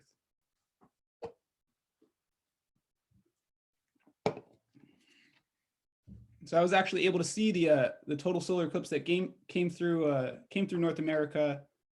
When was that? In 2017, I think, as well. I went with a couple of my sisters and some friends down to Tennessee. It's one of the coolest things I've ever observed in my entire life, for sure. So I think we go ahead and publish that result now.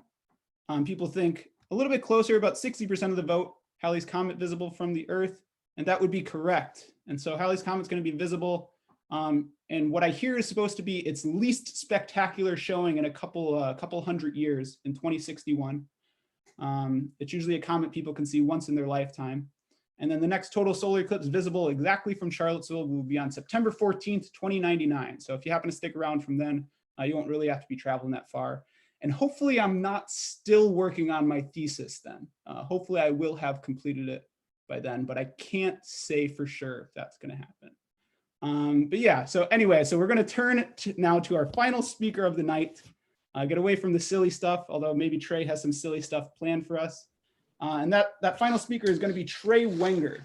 And so Trey Wenger, as I mentioned, he is the founder of Astronomy on Tap Charlottesville. And so he founded Astronomy on Tap Charlottesville in 2018, and he led it until he got his PhD from UVA in May of 2019. And in grad school, he had a specialty in radio astronomy in the Milky Way. And so for those that know Trey from Charlottesville, they may know him as that guy from Dirty Nellies or the guy with the crazy Mickey Mouse laugh. Hopefully he's doing it right now. Or the friendly and cheerful guy with the long beard and the hat. But at Astronomy on Tap, we knew him as MC Space Oddity, and he's currently a postdoctoral fellow at the Dominion Radio Astrophysical Observatory in British Columbia, Canada.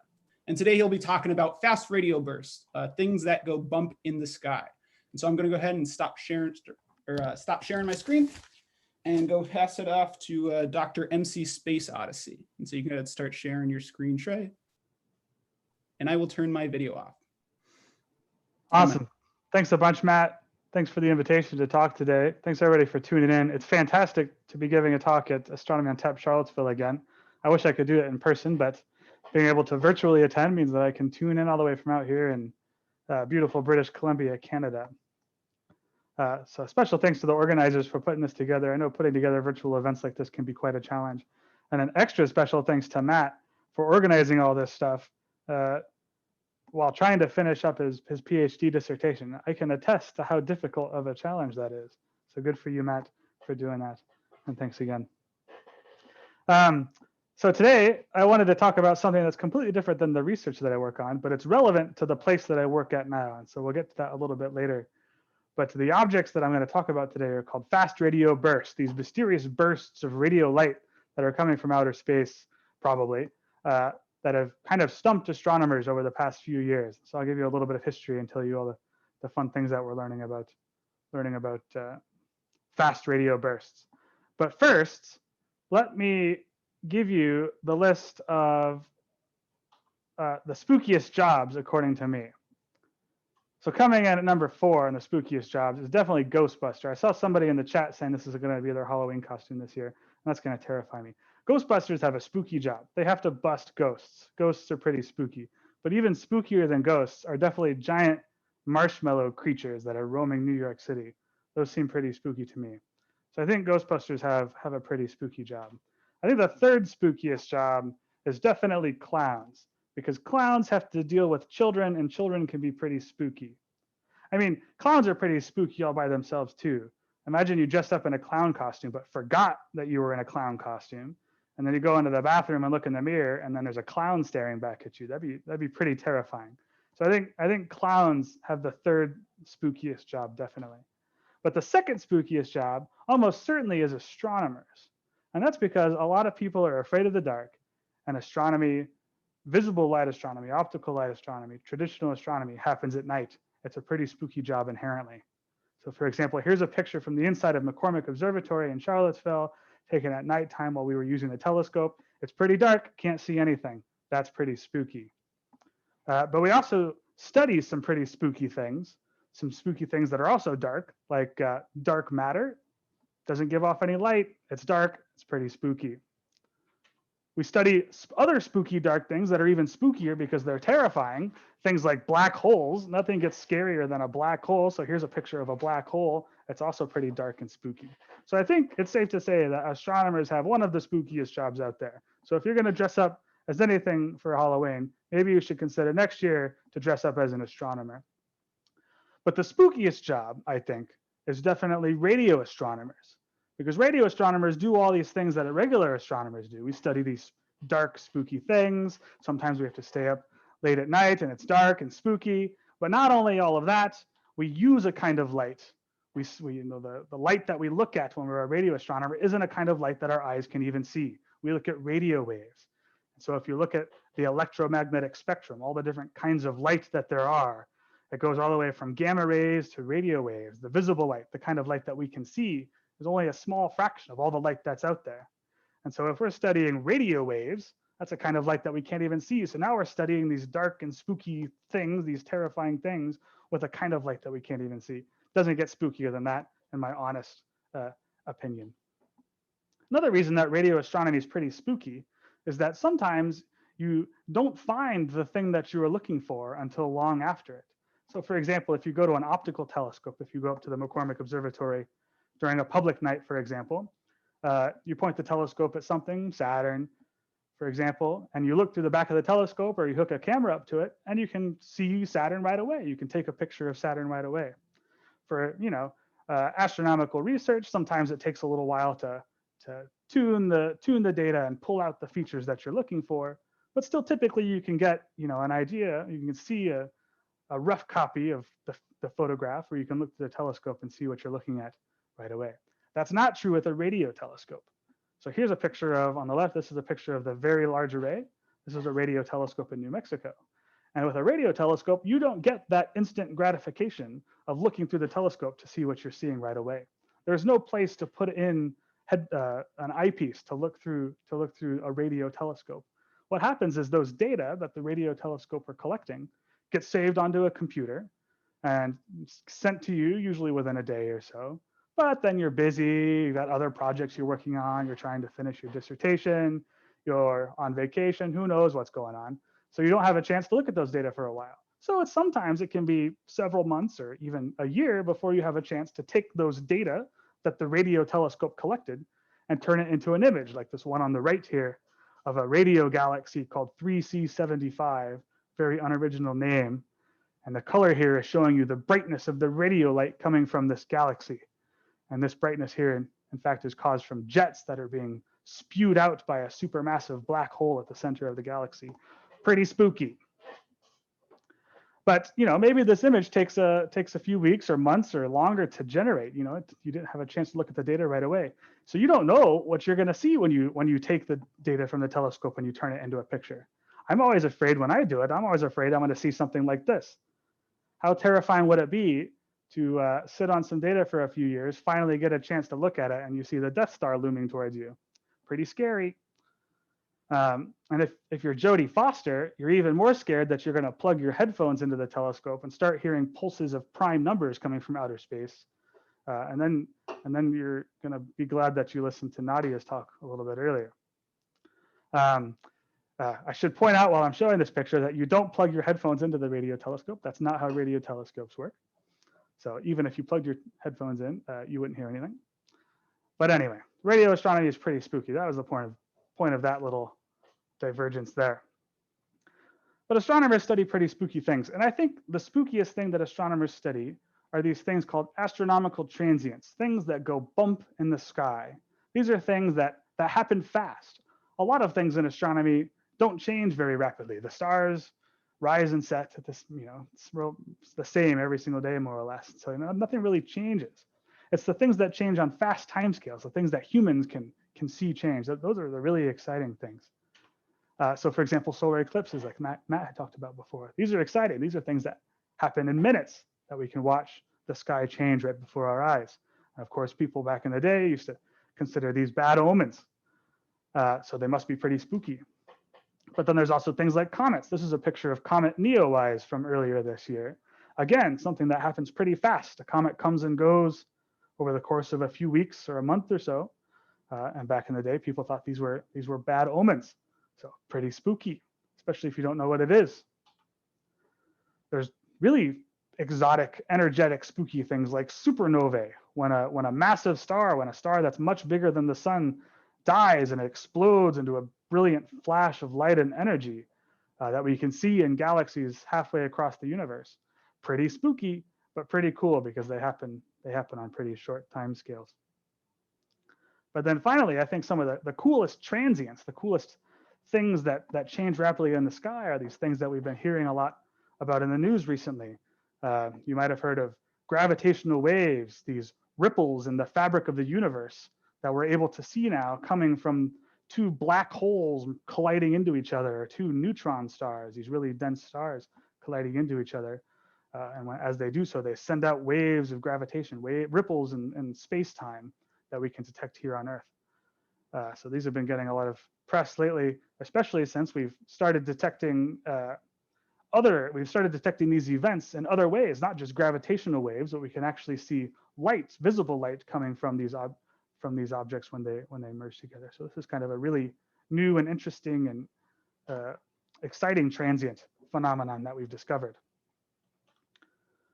In radio land, one of my favorite objects that kind of changes on short time scales are these things called pulsars that Nadia talked about a little bit earlier.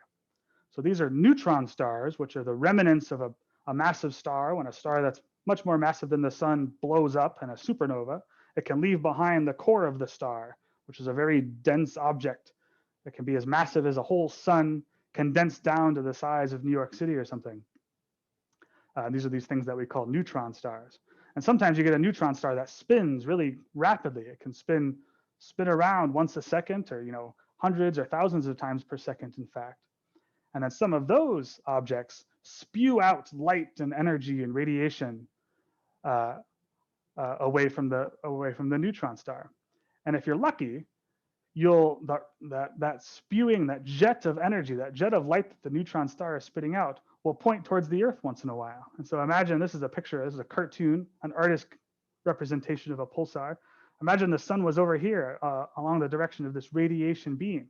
Every time that pulsar spins around, that radiation beam is going to point at the Earth, and we're going to see a blip of light that we often see in radio waves. It gives off a really bright radio wave light. So that's why these things are called pulsars. They're pulsing stars. They're stars that appear to pulse. Here on the bottom is some data. This is some data from a radio telescope. It was one of the first observations of a pulsar. And so the data here are along the top, and you can see these blips that correspond to the pulsar's light beaming towards us several times, or once every second or so. Down here, this is 0 seconds to 10 seconds to 20 seconds. So pulsars are pretty fascinating. They're fascinating for several reasons. One is just the nature of these objects by themselves. What is a pulsar? What's it made out of? We don't really know it. They're kind of really exotic objects that we don't really have the physics to comprehend yet.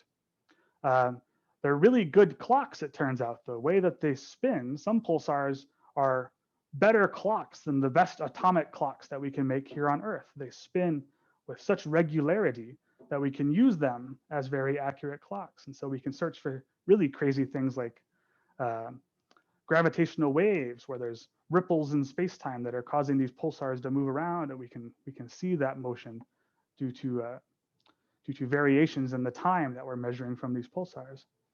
I'm curious to know if anybody has looked to see if there's any prime numbers in the pulsar signal. I mean, it seems to me if the pulsar started pulsing a long time ago, the prime number that it's up to now could be huge. It could be like a couple bajillion. So maybe we should be keeping track of all these pulses to see if they're actually prime numbers, but that's just my opinion. But my favorite thing that you can do with pulsars is that you can use them to learn about all of the stuff between us and the pulsar. So it turns out when a pulsar's pulse travels through empty space, which isn't actually empty, there's a little bit of stuff out there in empty space. It's not a perfect vacuum. As that pulsar's pulse travels through space, it actually gets slowed down a little bit. It gets slowed down by all of that stuff that's in the interstellar medium, the stuff that's between us and the distant stars. And the way that it gets slowed down actually depends on the frequency, the kind of radio light that you're looking at. And so here's a diagram on the right showing you a pulsar's pulse getting slowed down. It arrives later and later as you go to lower and lower frequencies, as you look at lower and lower energy radio waves. And so this is interesting because we can use this thing. This is called dispersion. This effect is called dispersion. We can use this to learn about how much stuff there is between us and the distant pulsar. And so we can kind of map out all the stuff in the galaxy by looking at all these pulsars, which is pretty cool. And it was in a search of pulsar data, people looking for this dispersion signature and pulsar data and observations taken by radio telescopes, that someone back in 2007 discovered this really interesting thing called a fast radio burst. And so these observations came from the Parkes telescope, which is a big single dish radio telescope in Australia. And the data were actually collected in 2001. And this thing wasn't discovered until 2007. So this goes back to that thing earlier about spooky radio astronomers not seeing things right away. But anyway, the telescope was pointed just south of the Small Magellanic Cloud, which is a small galaxy that's orbiting the Milky Way and getting gobbled up by the Milky Way. And in one of the spots where the telescope was pointing, the authors of this paper in 2007 saw this dispersion signal. So this pulse that arrived slower at longer frequencies. It looks just like the dispersion from a pulsar. But what was interesting about it is that this pulse didn't repeat. Pulsars repeat. That's what the repeating pulse. Fast radio burst didn't repeat. So that's suspicious. Dare I say, spooky. Doesn't repeat. What's going on here? Even spookier was that if you take that delay in the pulse arrival, that dispersion from this pulse, and you infer, how far away the source, this burst must have originated, you find that it's much, much, much farther away than any known pulsar in the galaxy. So it really looks like this thing was extragalactic. It came from beyond the Milky Way, from far deep space. So that's kind of spooky. And the third thing that's spooky about this is that it was crazy bright, especially considering how far away it must have originated from. So you have this really spooky thing that doesn't repeat, that looks like it came from really far away, that's crazy bright. Pretty spooky. What's going on? Well, at first, people were pretty skeptical. Maybe this is just a fluke. These things were only seen with one telescope. They were only seen with that Parkes telescope. So maybe something funny is going on. Maybe the telescope's not working right. Maybe we're just seeing, airplanes fly over or whatever. But then we started finding these things with other telescopes. So the first fast radio burst was found with the Parkes telescope in 2007. In 2012, the first burst was found with the Arecibo telescope, which is 300 meters in diameter, located in the hills of Puerto Rico. And a few years later, the first fast radio burst was discovered with the Green Bank telescope in West Virginia. So now suddenly people started thinking these things must be real. They're seeing different parts of the sky with different telescopes, with different dispersions, different properties. So what in the world is going on? Well, early on in the discovery, once we started finding all these things and cataloging them, it was a fun era where we had more theories about what these things were than we actually had events. So we only had, a handful, maybe 5 or 10 fast radio bursts that had been observed, and there were hundreds or thousands of theories trying to explain what these things are and where they were coming from.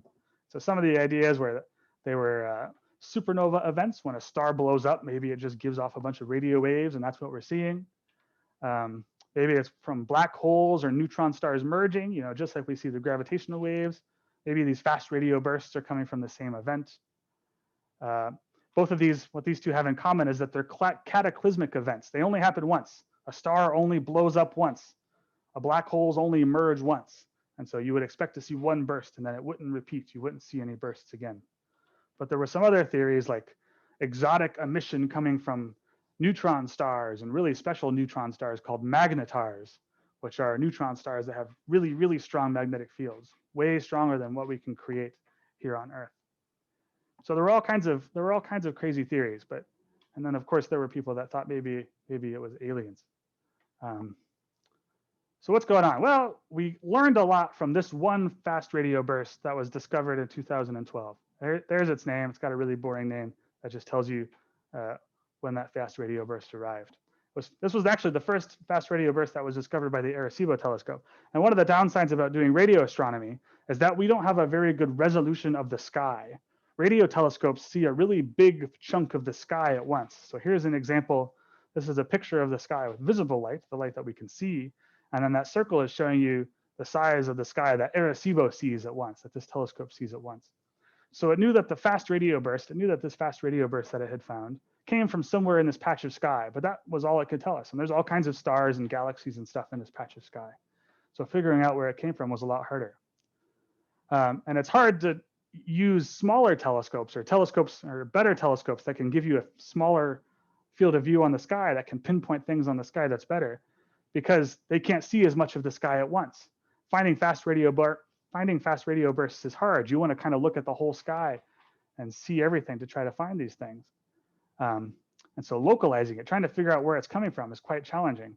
But this fast radio burst was special because this fast radio burst was found to repeat in 2015. Suddenly, fast radio bursts weren't these things that happen once and then don't happen again. This one actually bursts a lot. And so since it bursts more than once, we know where it's going to happen. And so now we can take telescopes like the Very Large Array, which can pinpoint things on the sky much better, and actually try to figure out where this fast radio burst is coming from. This is, by the way, the Very Large Array from Contact. So here's a picture of what the Very Large Array saw in this direction. And this little box here is showing you where that fast radio burst came from. So now that we have a really good idea of where that fast radio burst originated, we can go to our visible light telescope and take a picture.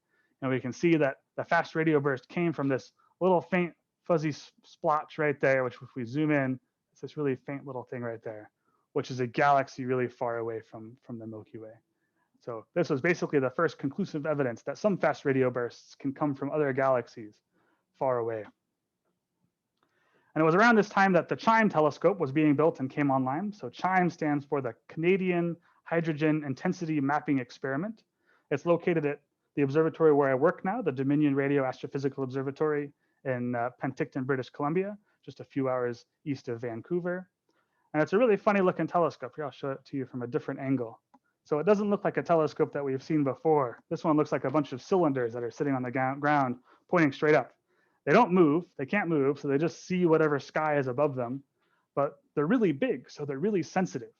And it turns out this is a great telescope for finding fast radio bursts. In fact, it's predicted that it's gonna find at least one fast radio burst every single day. I don't know if they've reached that yet, but it's pretty exciting anyway.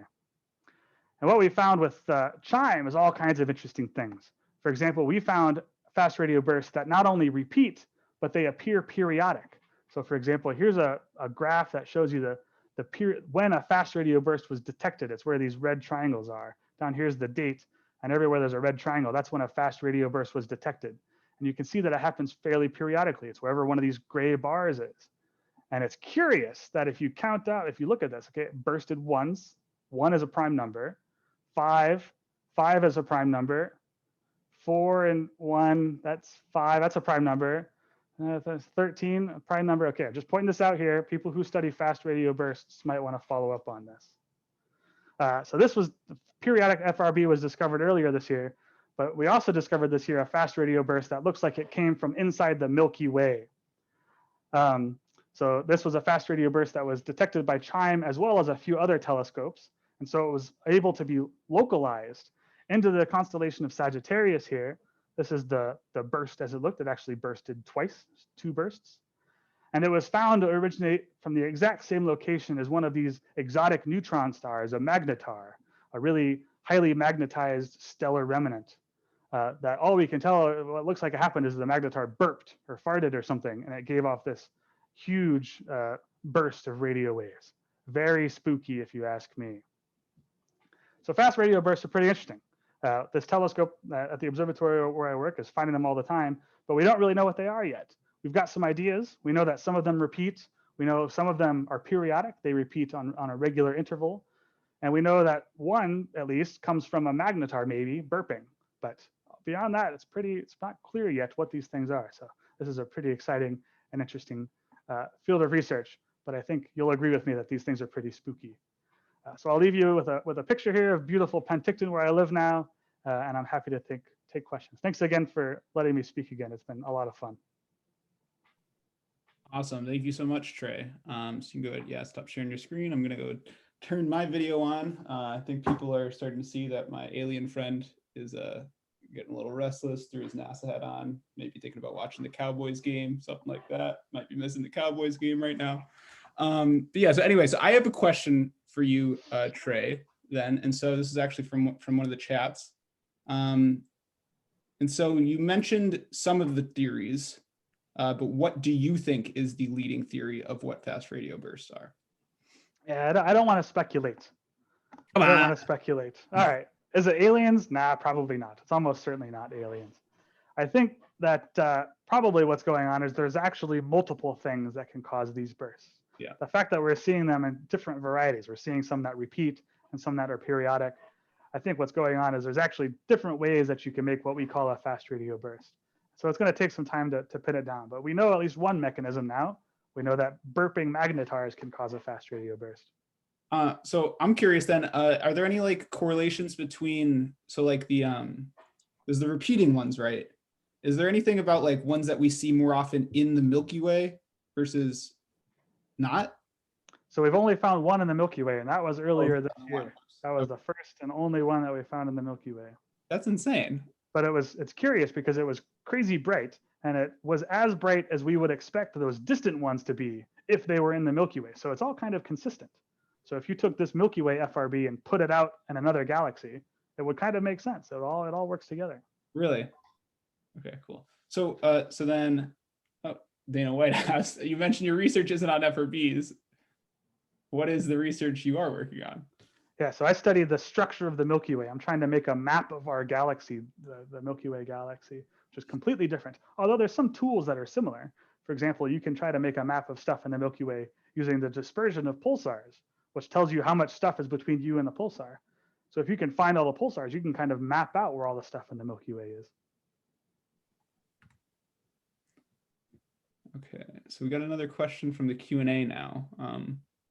I Googled the radio telescope in West Virginia and found a lot of cool things going on there. The radio telescope in Canada does what exactly? So yeah, maybe it would be cool to, I guess, explain the difference. I imagine a lot of people have potentially been to the one in West Virginia, or at least know about it, the Green Bank telescope. Maybe you can talk about the difference between those. Yeah, definitely. So the telescope that's in West Virginia and Green Bank is does all kinds of things. That's a really great general use telescope that can kind of do everything. So the people who use that telescope, myself included, I use that telescope all the time. You can kind of just do whatever you want. Here at this facility in Canada, the telescopes that we have here are very focused on one thing in particular. So for example, this telescope behind me is the 26-meter telescope. So that telescope's really good at looking for magnetic fields, measuring magnetic fields in space, which is interesting for understanding how stars form and stuff. Over here to this side of me is where the CHIME telescope is. And so that's one of the things that it does is look for fast radio bursts, but it's also doing some other kind of interesting experiments looking back to the earliest times of the universe and trying to understand the Big Bang and how the universe formed. And then over to this side of me, a telescope that you can't see is an interferometer that's really good at mapping all of the hydrogen in the Milky Way. So that telescope's made a bunch of really cool maps of all of the hydrogen, the most abundant element in the galaxy, which is another way to try to map out the Milky Way. Okay, cool. And then I think maybe we have time for one or two more questions. If someone has another question, you can ask it in the Q&A. But the question I have right here is, so what do you think then you will actually need to get what the answer is for FRBs? What other types of telescopes, more data? What's the way to actually solve this problem? So I think that's a great question. I think CHIME's helping us a lot because CHIME's going to find all kinds of FRBs. Like I said, I think when it's fully operational, which it is now, and I actually don't know how fast it finds FRBs now, but they were saying that they were going to find at least one FRB every single day. So Scott actually commented and saying that yes, that is the case, that they are finding about one a day, I think. And so that's good. If they find one a day, then after a couple of years, we're going to have thousands of these objects, which is going to help us try to pin down what they are. But it's also important to localize them, to figure out where these fast radio bursts are coming from. And I told you earlier that you can't do that with a single telescope like this one or the CHIME telescope. You need an array of telescopes linked together to really look to triangulate these things on the sky. And so something that we're doing right now is we're building more CHIMEs. We're building other smaller CHIME telescopes, and we're going to place them all around North America, including in Green Bank, West Virginia. Oh, cool. And these all of these CHIMEs are going to link together. And so not only will we be finding FRBs all the time, we'll be figuring out exactly where they are on the sky at the same time, which is going to be really cool, really exciting. Oh, nice.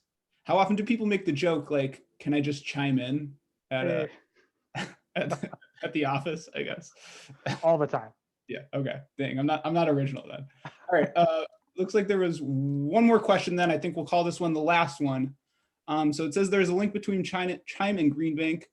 We have seen some telescopes recently built out near the old 300-meter site that are being built, I think, as a CHIME outrigger project. How are they linked? I think you just answered my question. Okay. Yeah, that's exactly it. So they're going all over the place. We're actually building our first prototype just down the road from this observatory, about 50 kilometers away. We're going to build the first CHIME prototype just to make sure that we can get the technology working. But then after that, we're going to build some on Eastern Canada, some in Green Bank. I think there's a plan to put one somewhere in California. And then, yeah, there's going to be CHIMEs everywhere. You'll be able to go visit your nearest CHIME instead of coming all the way up here to British Columbia. Yes. Tune in for your nearest CHIME near you. All right. Nice. Chime in. Yeah, chime in. All right, cool. Well, thank you so much, Trey. Again, Trey is the founder of Astronomy on Tap Charlottesville. None of us would be here via Zoom without Trey. So thank you, Trey. Thank you, Trey, for without Astronomy on Tap Charlottesville, I would have lost some of the joy on the final stretch of my thesis work. And so even though this is a little bit more stress added to my past month, Astronomy on Tap Charlottesville has been one of the most fun things I've experienced in grad school. And so it's been nice to take a little bit of break from my work to be able to interact with the fun community that we've built. And it's all because of you. So happy second anniversary and cheers and so many more. Here's you for sure. All right. Okay, so we're going to go ahead then, and I'm going to go ahead and share my screen. Oh, I guess this looks even weirder than I had imagined. Go Cowboys! You could tell how dedicated I am. I'm missing the Cowboys game right now to bring astronomy on tap to the Charlottesville community and others. But we're going to go ahead and wrap up the night then with our final thing, and that's just going over the trivia answers and sort of just saying thanks to everyone that was able to tune in. So I'm going to go ahead and share my screen really quick again. So here we go. And I just want to remind everyone, so we are trying to collect as many donations as we can for the Shelter for Help in Emergency. As a reminder, we're trying to build this awesome community in Charlottesville. And so the Shelter for Help in Emergency is doing a lot of great things in the Charlottesville community. And specifically, they work to support and empower victims of domestic violence in our community through a combination of residential, community-based, and outreach services. So Catherine went ahead and she linked the donation link in the chat. So if you guys can donate any money, $1 or $2, anything you'd be able to do that you'd otherwise put towards tips, that would be very much appreciated. And so I'm going to go ahead and go through each of the trivia questions right now. And so the official colors of Halloween are orange and black. But what is the orange stuff in the picture mostly comprised of? That's actually hot dust and gas. So question number 2, the sun's eventually going to die. And so what do we think it's going to turn into at the end of its life? Well, it turns out that is probably a white dwarf. The sun is not quite massive enough to do some of these more, I guess, impressive, or I can't think of another word, type of things, sort of exploding to create black holes or supernova or other things like that. Regulation size, witch broom must be this size, but how long is the Witch's Broom Nebula? That is 35 light years long. So again, remember, light years is the measurement of distance. And so it takes light 35 years to travel from one end to the other end of the Witch's Broom Nebula. How cold is space on average? It turns out that's about -455 degrees Fahrenheit. So a little bit colder than the room temperature that I was suspecting it might be. Right, and so which of the following is needed to explain the orbit of S02, the yellow path seen in the image on the right? It turns out that is general relativity. So thank you, Albert Einstein, for that one. Which of these fall-colored themed terms isn't a real astronomical object? That is an orange giant. In space, no one can hear you scream, but why? And that is because the pressure is too low. After pumpkins, nothing says Halloween more than a black cat. But while we don't know if there are actually any cats in deep space, the Cat's Eye Nebula may not be the best place to start looking because it is a red giant star shedding away material. And question number 9. So which of the following is also being caused by the moon? Turns out is the slowing of the Earth's rotation. If you tune into my thesis, you might be able to find some things about tidal migration as well due to moons in the solar system. Maybe get some answers as to why Mercury and Venus conveniently don't have any moons. And finally, question number 10, which of the following is not a type of invisible light? That is ultra red light. We have ultraviolet light, but we do not have ultra red light. All right, and so just to wrap up the final 2 slides, I just want to remind everyone, so first, thanks to everyone for tuning in, of course, but any feedback that you can provide to sort of make this as great of a interactive community as we can while we're still virtual or when we get back to in-person events. We'd appreciate that. Catherine linked the feedback form. So people that have, if this is your first event, if this is your 10th event, we appreciate feedback from any and everyone. So please make sure if you're able to provide some of that feedback to us. And finally, I want to add some thanks as usual. Thanks to Champion, Nadia and Trey. Abby, unfortunately, wasn't able to speak at the last second. I forgot to change the slide. I apologize to that, Abby. She might be a speaker in the future. The volunteers listed. Justin Katarina was helping out on Twitter. Molly was the backup MC for the remainder of the night. And then, of course, finally, we always give a final thanks to everyone that tuned in. I want to give a thanks to my alien friend who joined me throughout the whole night. He didn't spook me, not even once. But yeah, so finally, again, thank you to all of those. I hope you guys enjoyed it. We will be back in probably 2 months. So tune in, check out our socials, and we'll be back in about 2 months in December. So thanks, and finally, again, cheers, and hope to see you then.